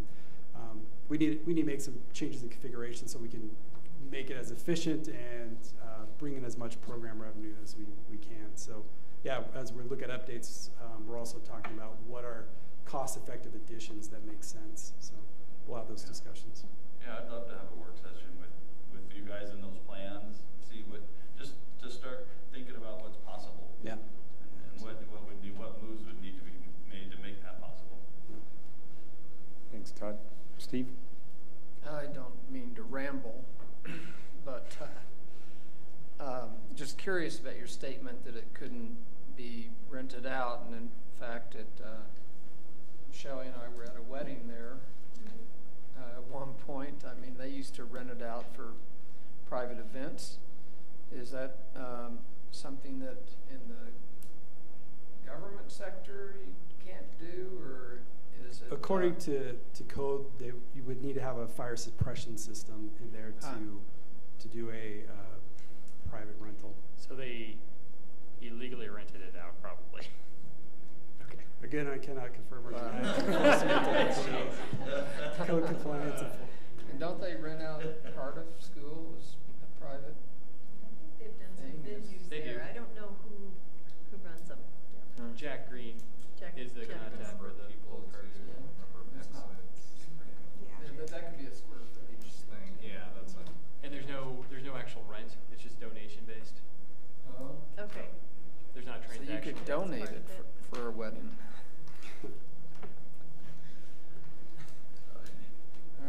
All right, any further questions for Brian? Any direction we want to give him on this?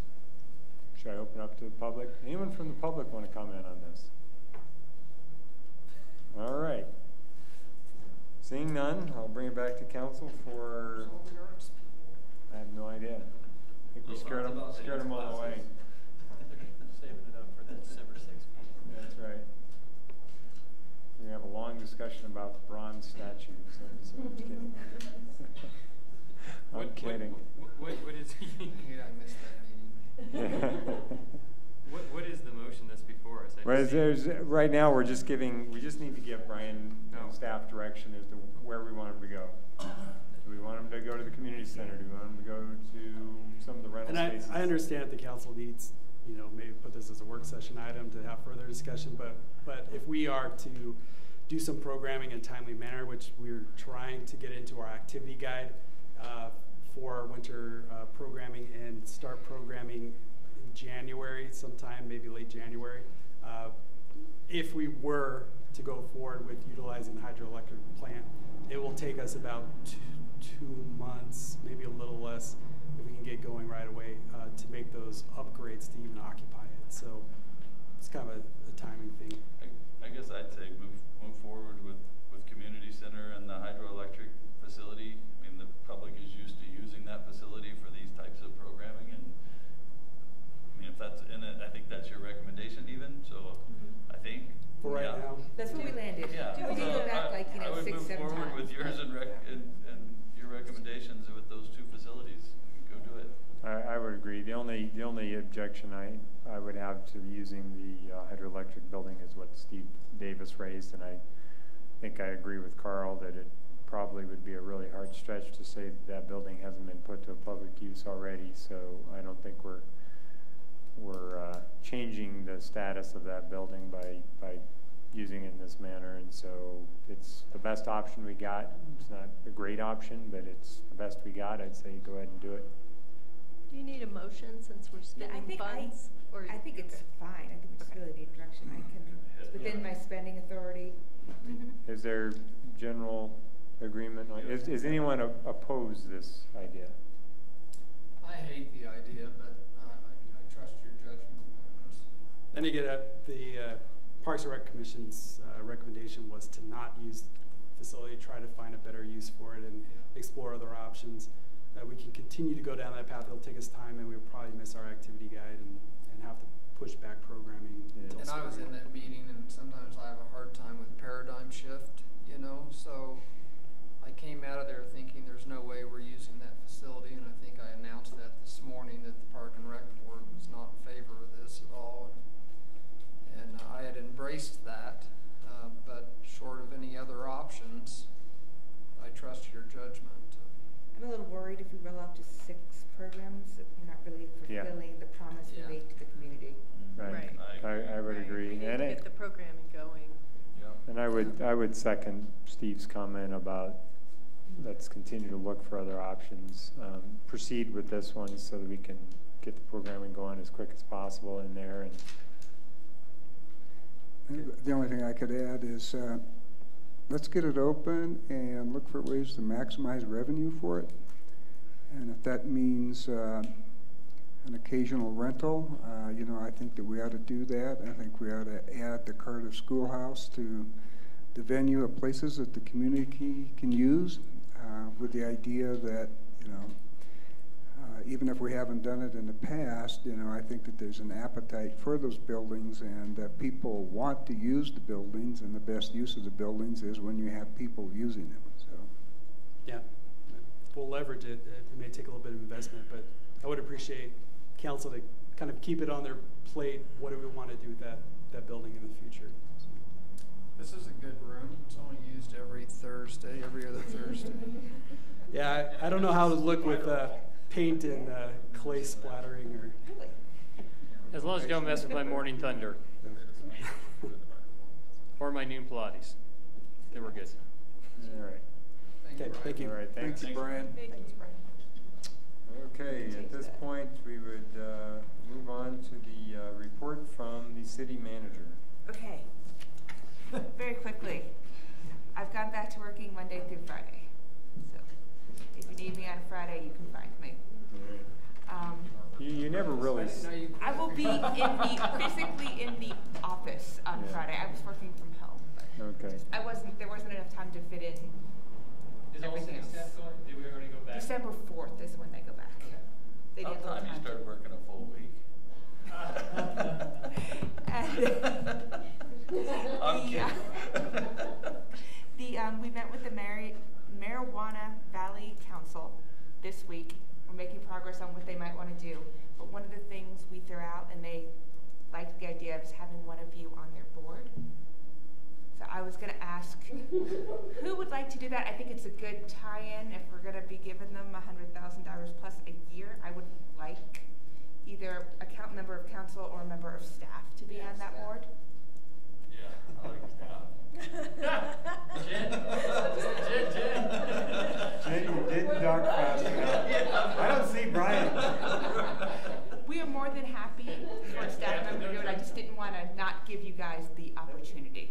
We appreciate it. Is there any council member who would like to be on that? The marijuana council? Yeah. Dude. I think you need to know something about it. I don't mind attending occasionally, but I don't. want to. Everything I knew I forgot. Okay, so staff it is? Is it working with youth or with the group that came to us before? I mean, I think it's a really good group. It's got really great members on it. They're gonna try to kind of start convincing other communities, the county, to pitch in money to do more of a regional effort. So I think it's got a lot of potential. I think it's a good thing for us to be involved in. What's the time commitment? I don't know. I don't think they meet all that often. Find out the time commitment. Okay. And I might be interested as long as you find out the time commitment. I will find out the time commitment. I appreciate that. Just for the record, I think Jonathan's on more commissions and boards than any other council member. But I applaud you if you're willing to maybe take on one more. Well, time commitment means like half hour every quarter. It's about right. If the time commitment does not work for you, we'll make sure our staff member starts attending, just because I kind of want to see where they're going, and I like the idea of kind of getting a regional effective group together for this issue. Right. And you could still have a staff member go and a council member show up occasionally or something too. So. That is true. All right. Okay, I'm done. Carl. Nothing. Nothing. Yeah, nothing. Sorry. Yeah, no, maybe. Not sure. You've already I'm dipped good. them all Okay. tonight. It's been a long day. Okay, now we'll move on to council reports on boards, committee, and commission meetings. Anyone want to start? I'll just start, because the only one that I attended was the planning and zoning workshop. So where, as always, a good discussion on code, and talking about scenarios and talking about specifics on the code, and you know, they are putting a lot of thought into this process, and it's been good to listen to the discussions. So. What is our anticipated schedule of completion on this? When do we think we will get our comments back to Clarion, and do you have any? I'm inviting Jen to answer that question. I am hoping that your second reading will be at your first May meeting. First meeting in May? Mm-hmm. Okay. Fully adopted. Okay. All right. Sounds good. I'll go ahead and go. Transportation Commission, we talked mostly about Midland Avenue, which we had a work session on this evening, so don't need to go into that. Then RAFTA board, as you know, the RAFTA board approved the IGA with the City of Glen Springs, so that from RAFTA's perspective, we can keep 8th Street in its current configuration as constructed.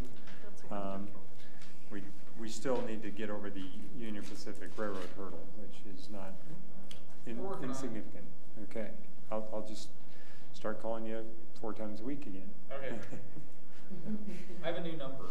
Okay. And you're not giving it to me. We are closer than we ever have been before. Yeah. Yes. All right, we're good. That's good. That's progress. Other than that, I think RAFTA approved their budget. Not sure what else is on their agenda. Nothing of. Yeah, there was an update. We had an update on the ITSP, which we also kind of got today, and you know, we will be having our discussion at some point in the near future to figure out how we want to, or what we want to request to be put on that list of projects. So Anybody else? Yep. Go ahead, Steve. That was quick. I thought am I the last one? No. Everybody's gonna You're go? usually not that quick to talk, though. Oh. That's all right. Park and Rec. We talked about the art center. I thought I knew what was going on there, but I don't. And I think the other topic of discussion there that is a really good one is the policy forthcoming on memorials. I guess we'll probably be talking about that and maybe looking at a draft during a joint work session with the Park and Rec Board and Council on February 1st. Brian, do you think that's correct? That they want that to be a meaningful discussion, and certainly it's very challenging, this memorial policy. I saw the draft of the letter, and it looked like a really good one to me, addressing that.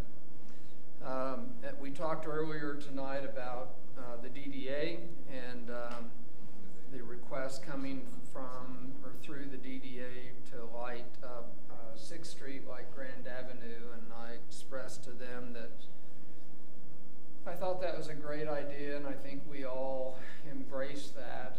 However, we were a little uncomfortable with funding maintenance or projects on private property, as it was pointed out to us that those trees are on private property. Chell Mitchell was there, and Carl Moak showed up, and certainly that kind of drives the conversation a little bit on that side of town.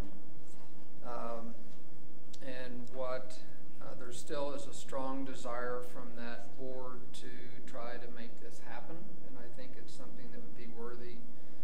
Certainly there's a plan at the DDA once the roundabout is in place over there and there's actually trees growing, so maybe a year from now that would be lit up, and they'd like to continue that from the roundabout down to the old bridge landing site. So they came up with the idea, and they wanted me to bring it back to you guys and see how it floats, of like their facade grant that we talked about this morning, which also puts, are you guys laughing at me? No. I'm laughing at John.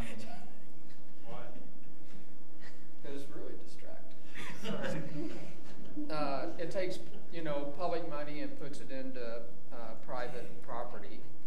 And so like that, they would like to consider putting together a lighting grant that would be funded by the DDA. They'd take a budget portion of their entire budget, an annual budget of about $25,000, which is the same thing they have in their current facade grant, and consider offering grants to these business owners to be able to light their trees. They certainly have a lot of things to consider, and I think it's a slippery slope to start doing that, because I can already kind of see the requests coming through from parties that maybe aren't really in such need. And they're talking about phasing that as well. So to exclude is not to include everybody in the DDA boundaries, because there's no way they could fund that from Pine all the way to the tram, which I think is about where that boundary is.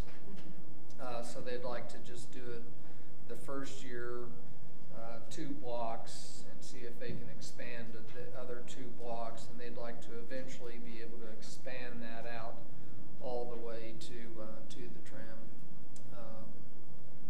lighting that area.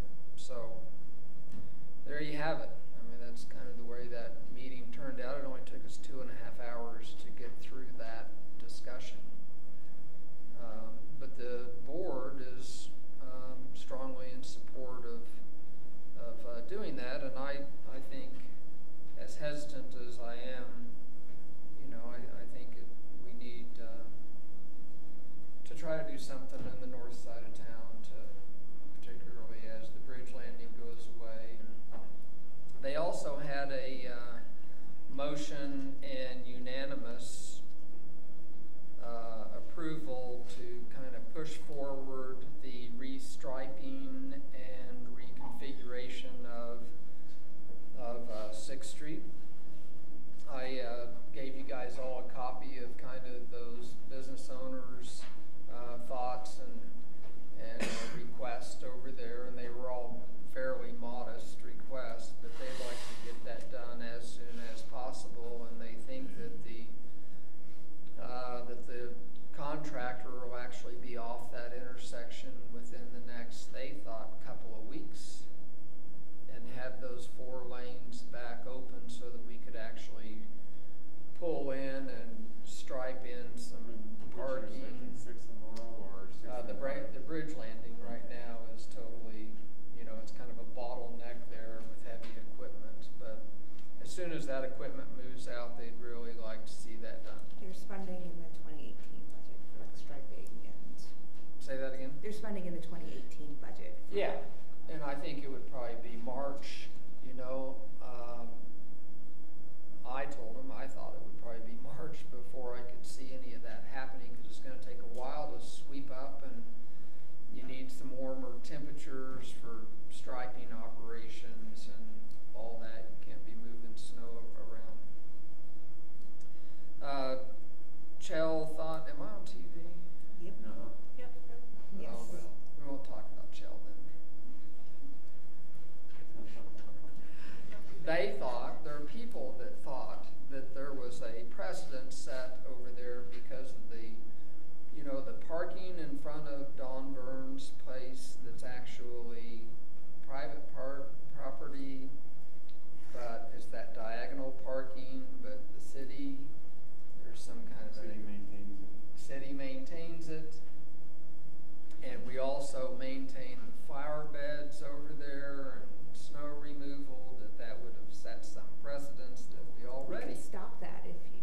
over there maintain private property and take care of that. And so I told Chell that I thought we probably could just stop doing, because we don't want to open that up any further. Right. He didn't like that at all. Yeah, honestly, Sorry, we are good with it, whatever council decides to do.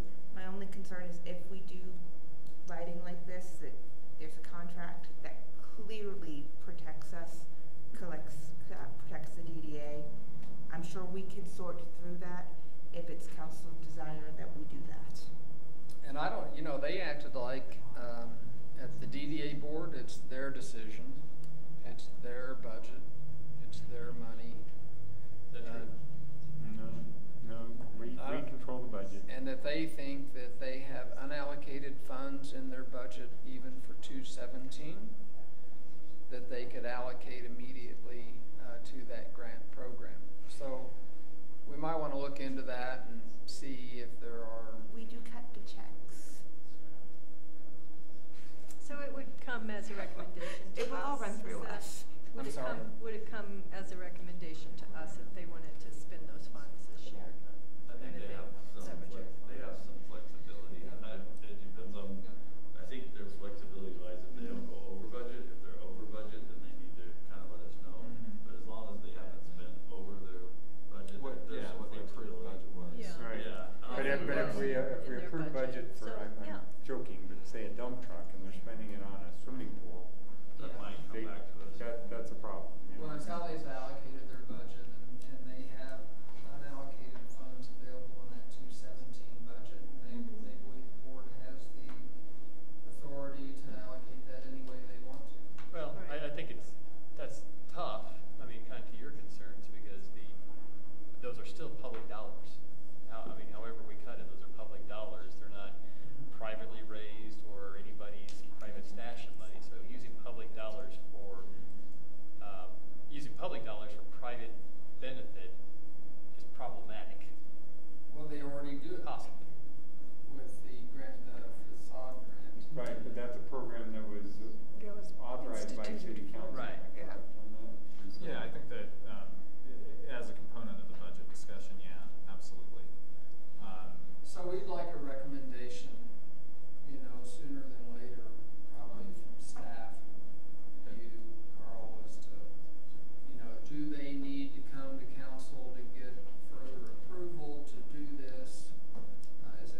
So that would be something, I'm assuming, under this idea that the DDA would also fund? I guess. Leslie was asking us to do that, but if you guys are not in favor of that, I'm certainly not authorizing city money Just to do that. so I'm understanding the order of magnitude, do you remember the installation costs of the lights on Grand Avenue and then what we pay on an annual basis for maintenance? Leslie had a quote for 6th Street, and all together, I want to say it was a little over $40,000 to put in the lights, create the electric, and get everything going. And that's from Pine to Laurel, is that correct? Actually, Okay. 31,000 plus 2,500. And she'd asked me to pay for a couple things too. Probably, no doubt. I think So for in the- what we did in downtown, it was about just over 50,000. And do you know what we pay on an annual basis or what our contract is annually for maintenance? It's good for 2 years, and then I think we have to. So in 2 years, we'd be spending another 50,000? I don't think quite that much, but we're Okay. going and like changing the lights, and Okay. it was a better deal than what we were doing because we own the lights where we did not before. Yeah, I guess I think that if we're using public dollars on private property, I don't necessarily have a problem with that because we have the facade, we have some other programs, but I think this council needs to dictate those terms, and it should not be a board saying that we're going to use the public funds to do that. We should suck it up and make that recommendation. That recommendation should go through us. So it should come out of your pocket? I'm not going to pay for prep. Our pocket? I'm not saying it should. I'm not saying Some other budget. No, No. It comes out of the DDA. We control the DDA budget. We control the DDA budget. They make a recommendation to us. My understanding is we set it. Yeah, you have to approve it. And knowing their budget is lighting on 6th and Laurel right now. No. So I guess I would like for them to come to us with a request to allow them to fund that. That's what I would prefer. And then to have that conversation. I'm not sure I'm opposed to it. I'm sorry. Are you kind of bringing that request though as the liaison? Well, you know, I'm fine this by you, because if there's 7 of you up here that say, hell no, we're not gonna go down that road, then the DDA's not gonna go to the effort to make that presentation to you. But if there's some buy-in here, and if we'd like to try to figure out how to, you know, make that happen, then I'll let them know and they'll put that together. Yes, I like what you said, I would like to get Carl's input as to what their authority is versus our authority, just so we understand those roles. And then to the extent that it is as I believe it is, and that is that I don't think they have the authority to just go out and spend $25,000 that wasn't allocated by this council. And if that's the case, then they do need to bring a proposal to us, and we can discuss the terms on that proposal. Is that? Yeah, I mean, I think that, I don't think I'm gonna be able to give you a definitive answer. Obviously, you guys do some things over the course of the year that we then amend the budget to match. Their situation's a little bit different because you approve statutorily, you're required to approve their budget. My general sense of that would be is that if they're going to amend their budget, they're going to change how they're spending that money, that you as the you need to approve that amendment to their budget as well. Although they believe they have unallocated funds. Right, but yeah, any but specific project. I know, but that still requires an unallocated fund doesn't mean that it's available and budgeted. It means that it's I can just put it in my pocket then. Yeah, at some point it was allocated. We don't just give. It's unallocated. Right, it may have been in reserves, it may have been whatever, but it was identified in a budget at a location. So, I think historically you guys have been fairly easygoing about how the DDA deals with their budget inside the big number as they move things around. We have been. So, you know, I think this is more less a question of what's the legal nicety of it versus what's the custom and practice that council has engaged in over the years with them. As I inside of the big budget number, unless they're dipping heavily into reserves, this council has pretty much kept hands off if they move things around between projects.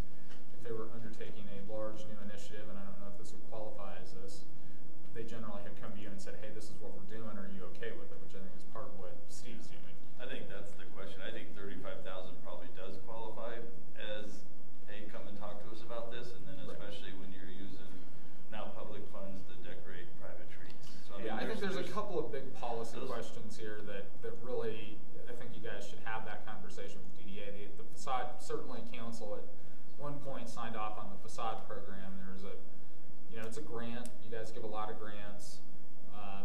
There's buy-in, you know, it's a 50% match. It's a permanent improvement. It's a permanent improvement. I mean, there are some things that are distinguishable from decorations.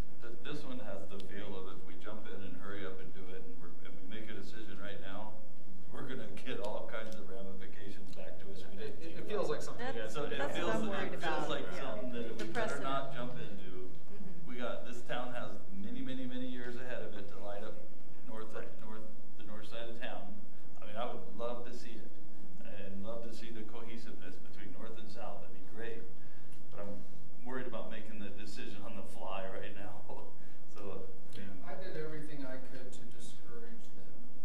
I even was the fourth vote. I'm not even saying though we don't do it next year if we can, or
December 7th?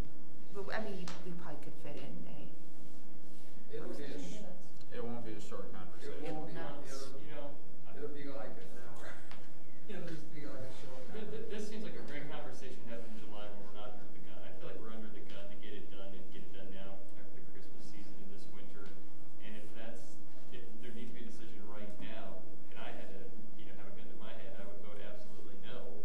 But I'd love to hear from them. But if we have to shoehorn this into a December 7th meeting, and then if we get contractors lined up, I mean, it's going to be a push to get stuff before Christmas. They won't get the lights up. No. Yeah. So let's have this conversation. Let's schedule this for a meeting in October. The Yeah. reality is, Jonathan, that, they should have been here 3 months ago. Right. Yeah. Yeah. But, Well, they are completely stressed out Yeah. on that side of the bridge. I guess that's my point. Why are we adding this to what we just went through? Well, I'm talking Let about, the dust settle. Let the contractors get off 16. they are, desperate for business. over there. Business-wise, and they want to dress it up for the holiday If season. you saw the I get that. ad in the paper today, from Summit Canyon, where they've now put the entire store on sale 25% off. That is a desperation move this time of year. Not only that, but their vendors, they would have had to have gone and gotten special permission from their vendors To do such. to put things on sale during the season while those vendors are still shipping that season. So, I feel for it. I understand they're trying to do anything they can possibly do over there to keep their doors open and not start laying people off. And they think and absolutely, if you spend any time over there, and I eat at Polanca's, which is a great restaurant, and people should patronize that. It is absolutely Second that. there's just, weeds blowing down the street over there right now, so I feel for them, but am I in favor of this? I can't get there, personally. I can't get there. I think there's too many unknowns and it's too slippery of a slope to start maintaining and decorating private property. Well, my sense is if we wait till December 7th, that's probably too late anyway to festoon. Well, they're not too concerned about it. I mean, they admit, they think they'll never get this done by Christmas, but they want to get it done as soon as possible. Mhm. Because even worse than the month of December for retail is the month of January. The only thing I could throw out is that we play one last bridge card, because that's what I'm struggling with, is how do you get around making a precedence of doing this on private property? They are basically street trees, even though it's private property, and one last bridge card as a grant thing, a one-time deal, just to give that area a boost after this construction period. I think that could be a legitimate reason to say, let's do it this year, but we're not setting a precedent. This is so that's. The other thing that we talked about was you would have to do it like it would have to be a tree so many feet from the curb line. Otherwise, the Hotel Colorado is gonna want us to light all the trees in their courtyard, right? Right, no, and we can't go there. Well, the thing I have about the bridge card, I mean, we're only down 7%. Yeah, or 11%. Well, And I know everybody's but heard that's it. overall. But no, that is downtown, and that is north of downtown, and that is Meadows. They're all down. If you look at the sales sites, they're all down 11%. Like, it's eerie how they all are exactly 11%. And so, when you look at that, I wasn't in favor of, although I really appreciate what Jonathan Gorse was doing, I was in favor of using public money for a section of town that whined the loudest right then.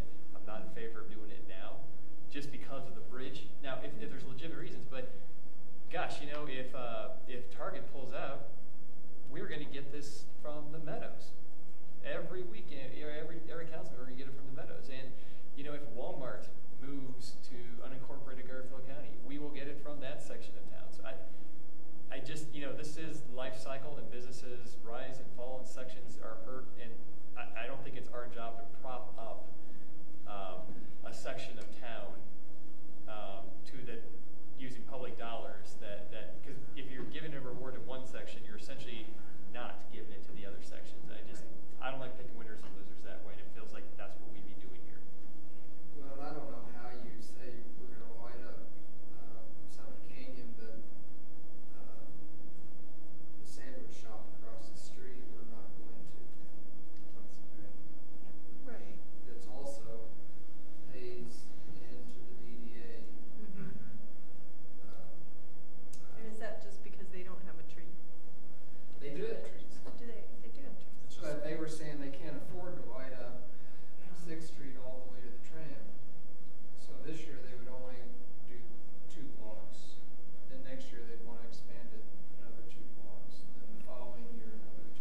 is an dedicate idea. the grant back to us.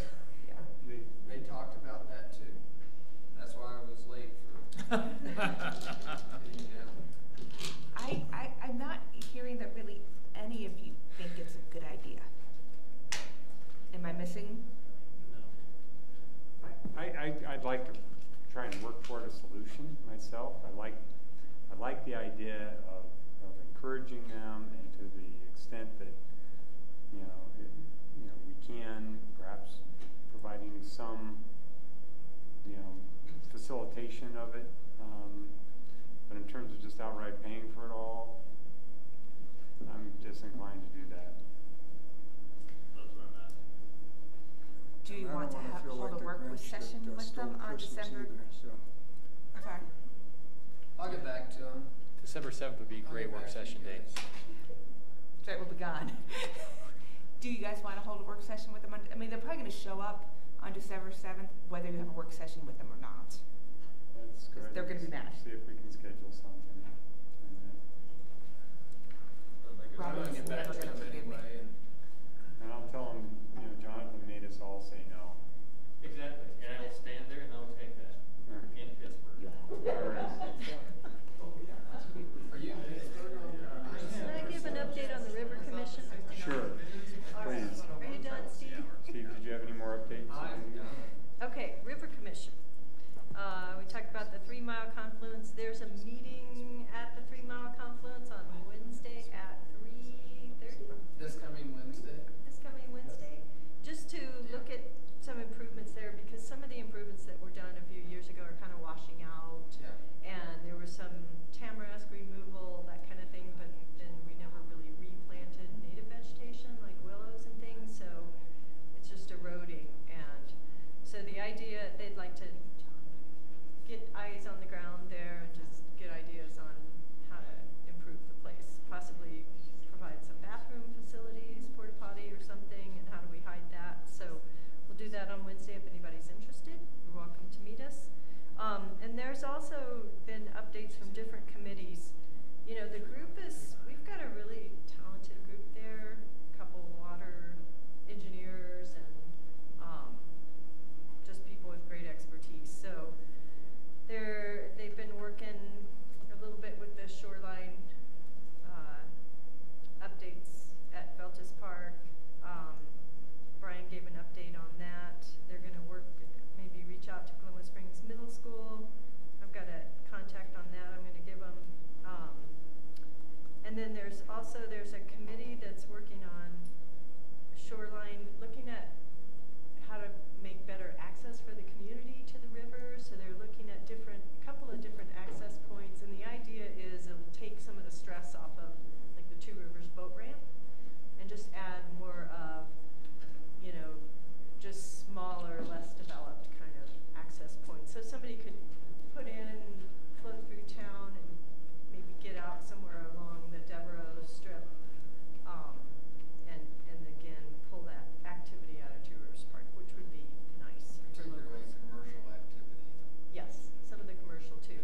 There was a little bit of there's a little bit of hard feelings about the boat ramp lease that went to Whitewater again. There's a little bit of an equity issue there, so I don't know when that comes up again, but I think it needs further looking into equity-wise.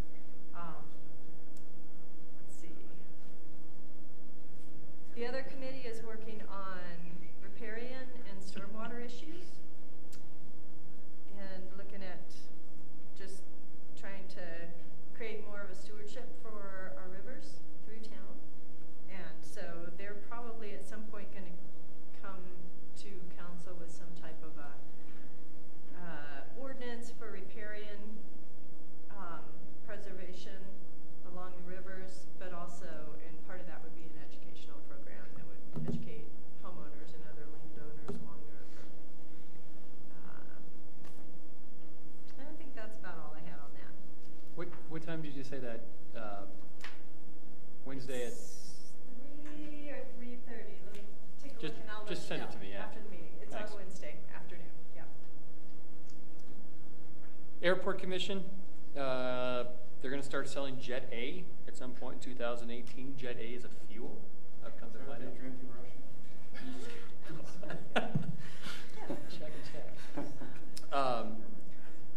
they, Jet A is what they need. They use for helicopters and certain types of plane, typically twin engines. And every neighboring airport around here, Montrose, Rifle, Aspen, Delta, all has it. And the price is anywhere from $3.50 to $7 a gallon. So that will be a revenue generator for the airport. One of the things that's come up in the last couple commission meetings is that the budget for 2018 actually shows the airport running at a loss, and that every year it's just put in there with previous years and auto-populated, and it always shows the same $10,000 or $20,000 loss, and it never, according to them, has actually showed a loss. And this year we're running about 20,000 in the black. We'll probably end up really good if we're able to do Jet A next year. We'll probably end up significantly contributing to the reserve. So they wanted to try to fix it for next year's budget because I think it shows a bad sign to always show in the budget that they're losing money, and they're not. So they wanted, they asked that I make that clear, and I agreed to. Historical preservation, there's a robust conversation about ghost signs. And ghost signs are like the signs that, you know, the 5 and dime signs that are painted on sides of brick walls, and there's a, well, yeah, so that's the by smoke. Yeah, it's kind of neat. I mean, it's actually really neat. And like Blackhawk has a lot of faux ghost signs like that. And so they had a discussion about, do you just let them go, or do you try to restore them and repaint them? And wasn't clear consensus. But there's several ghost signs around town, and then there's several more areas that if you wanted to recreate a replicate, you could. But they're not about character or that. They're about historical preservation. So they decided that was not their purview. They're very excited. Very excited. We had that joint work session, but they had that marinate a little bit. The art panels on 8th Street.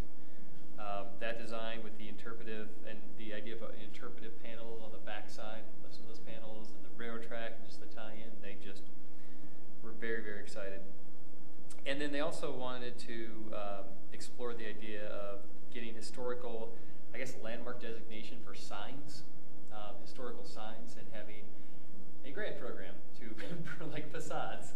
Like so signs. The Riviera sign and the Doc Holliday sign. Absolutely, yeah, the Doc Holliday sign specifically. You know, but for the Doc Holliday sign, that property owner is willing to reconfigure the gun in its original setting and redo all the neon, except he's not doing neon, he's doing LED. But just, you know, these historical signs that are quintessential Glenwood, you know, what can we do to help encourage those to not go away, and with it, history and character of the town. Sorry, not character, because I don't care about character, I care about history. I care about character. All right, thank you. How do they feel about the election? This is before the election. This is the day of the election, actually. So I'll be real brief. There are 3 groups I met with. One is the Communities That Care, which is also funded by marijuana money. And there's some sort of loose sort of connection between the group that you've just joined, Jonathan, and that group.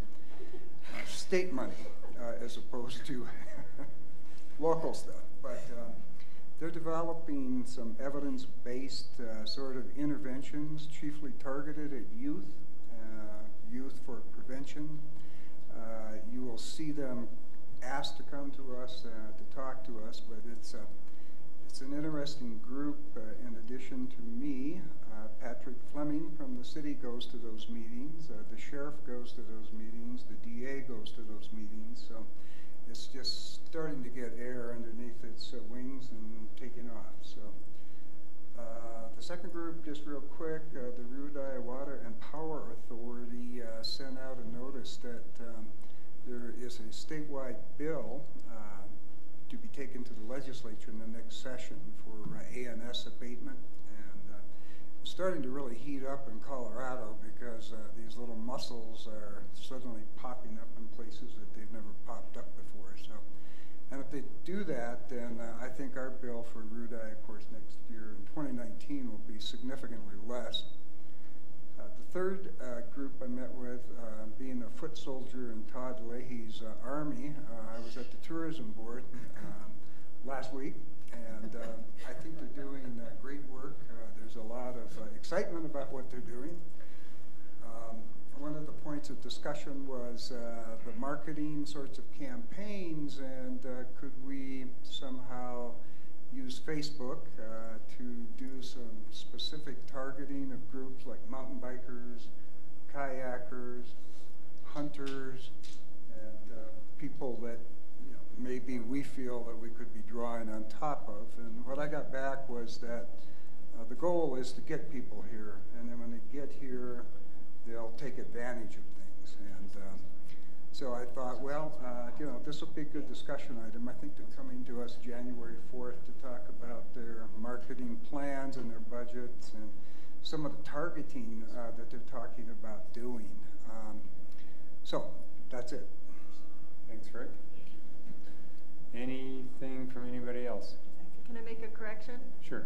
That meeting on River Commission at the 3 Mile Beach is Tuesday at 3:15.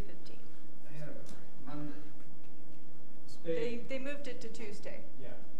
Because there's a conflict on Monday. And where's that actual location? We're going to At the meet at the 3 Mile Beach at the, What's left of it? what's left, yeah. Since Are they Yeah. among the improvements they're Is that right, considering? Are they looking at trying to get some form of a porta potty or a restroom Yes. facility? Yes, yes. Okay. Mhm. I don't know if we can get a truck down there though can you? Can? To clean out that. Don't take it through my yard. It's heavily impacted beach area, and that'd be important. The city of Glenwood Springs is going back to regular hours right after Thanksgiving, December 4th. December 4th, 5 days a week. Yep. Everybody's back on full time. Some people are still doing 4/10 if their department allows it, but we will be open 8 to 5 Monday through Friday. Electric, Electric? are they going back to 5 days? Yeah. Like to pay your bill. They won't like that. Can I ask Doug Deborah, and his group, I think, really like that. too, we had the ordinance that we passed for temporary during the bridge closure that gave you queenly powers. I still have that until you take it away. Do Oh we boy, need that's to amazing that take can come that up, away? Deborah. Weird. I was actually gonna.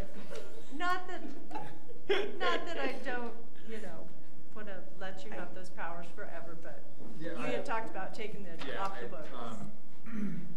Yes.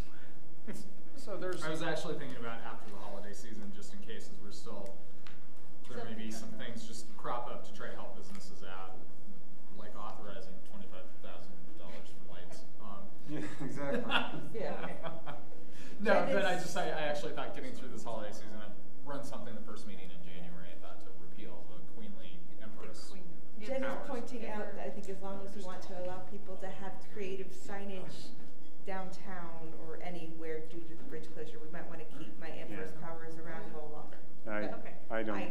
I'm ready to hand it back over. I don't really have that. So. May I? Go ahead. I don't want to ramble. But you sure have. In 6-8 months combined, Steve. That's not true, but I mean, this whole now the bridge is open and we had so many things in place as a result of it being closed in the detour that's changing now. So, like we weren't allowing commercial vehicles to stage at Two Rivers Park, and although that's always been against the ordinance there for commercial vehicles to stage there, that we've always ignored that. So now are we allowing that again, or? I honestly can't say I've thought about it yet. Okay, we did build a new parking lot over there, although I don't know that it accommodates vehicles and trailers well, but. And there's probably a whole laundry list of items that. Yeah, we have to go back through and start rolling. I mean, some of it we just stopped enforcing. Like, some of it we had to change signs out. Some of it slowly. Yeah. That one has not been on my radar list yet, but. Okay. One question that we talked about briefly earlier is reconfiguration or the restoration of like the Doc Holiday sign to where it's perpendicular to the building instead of up against the building. Currently, our sign code would still prohibit that.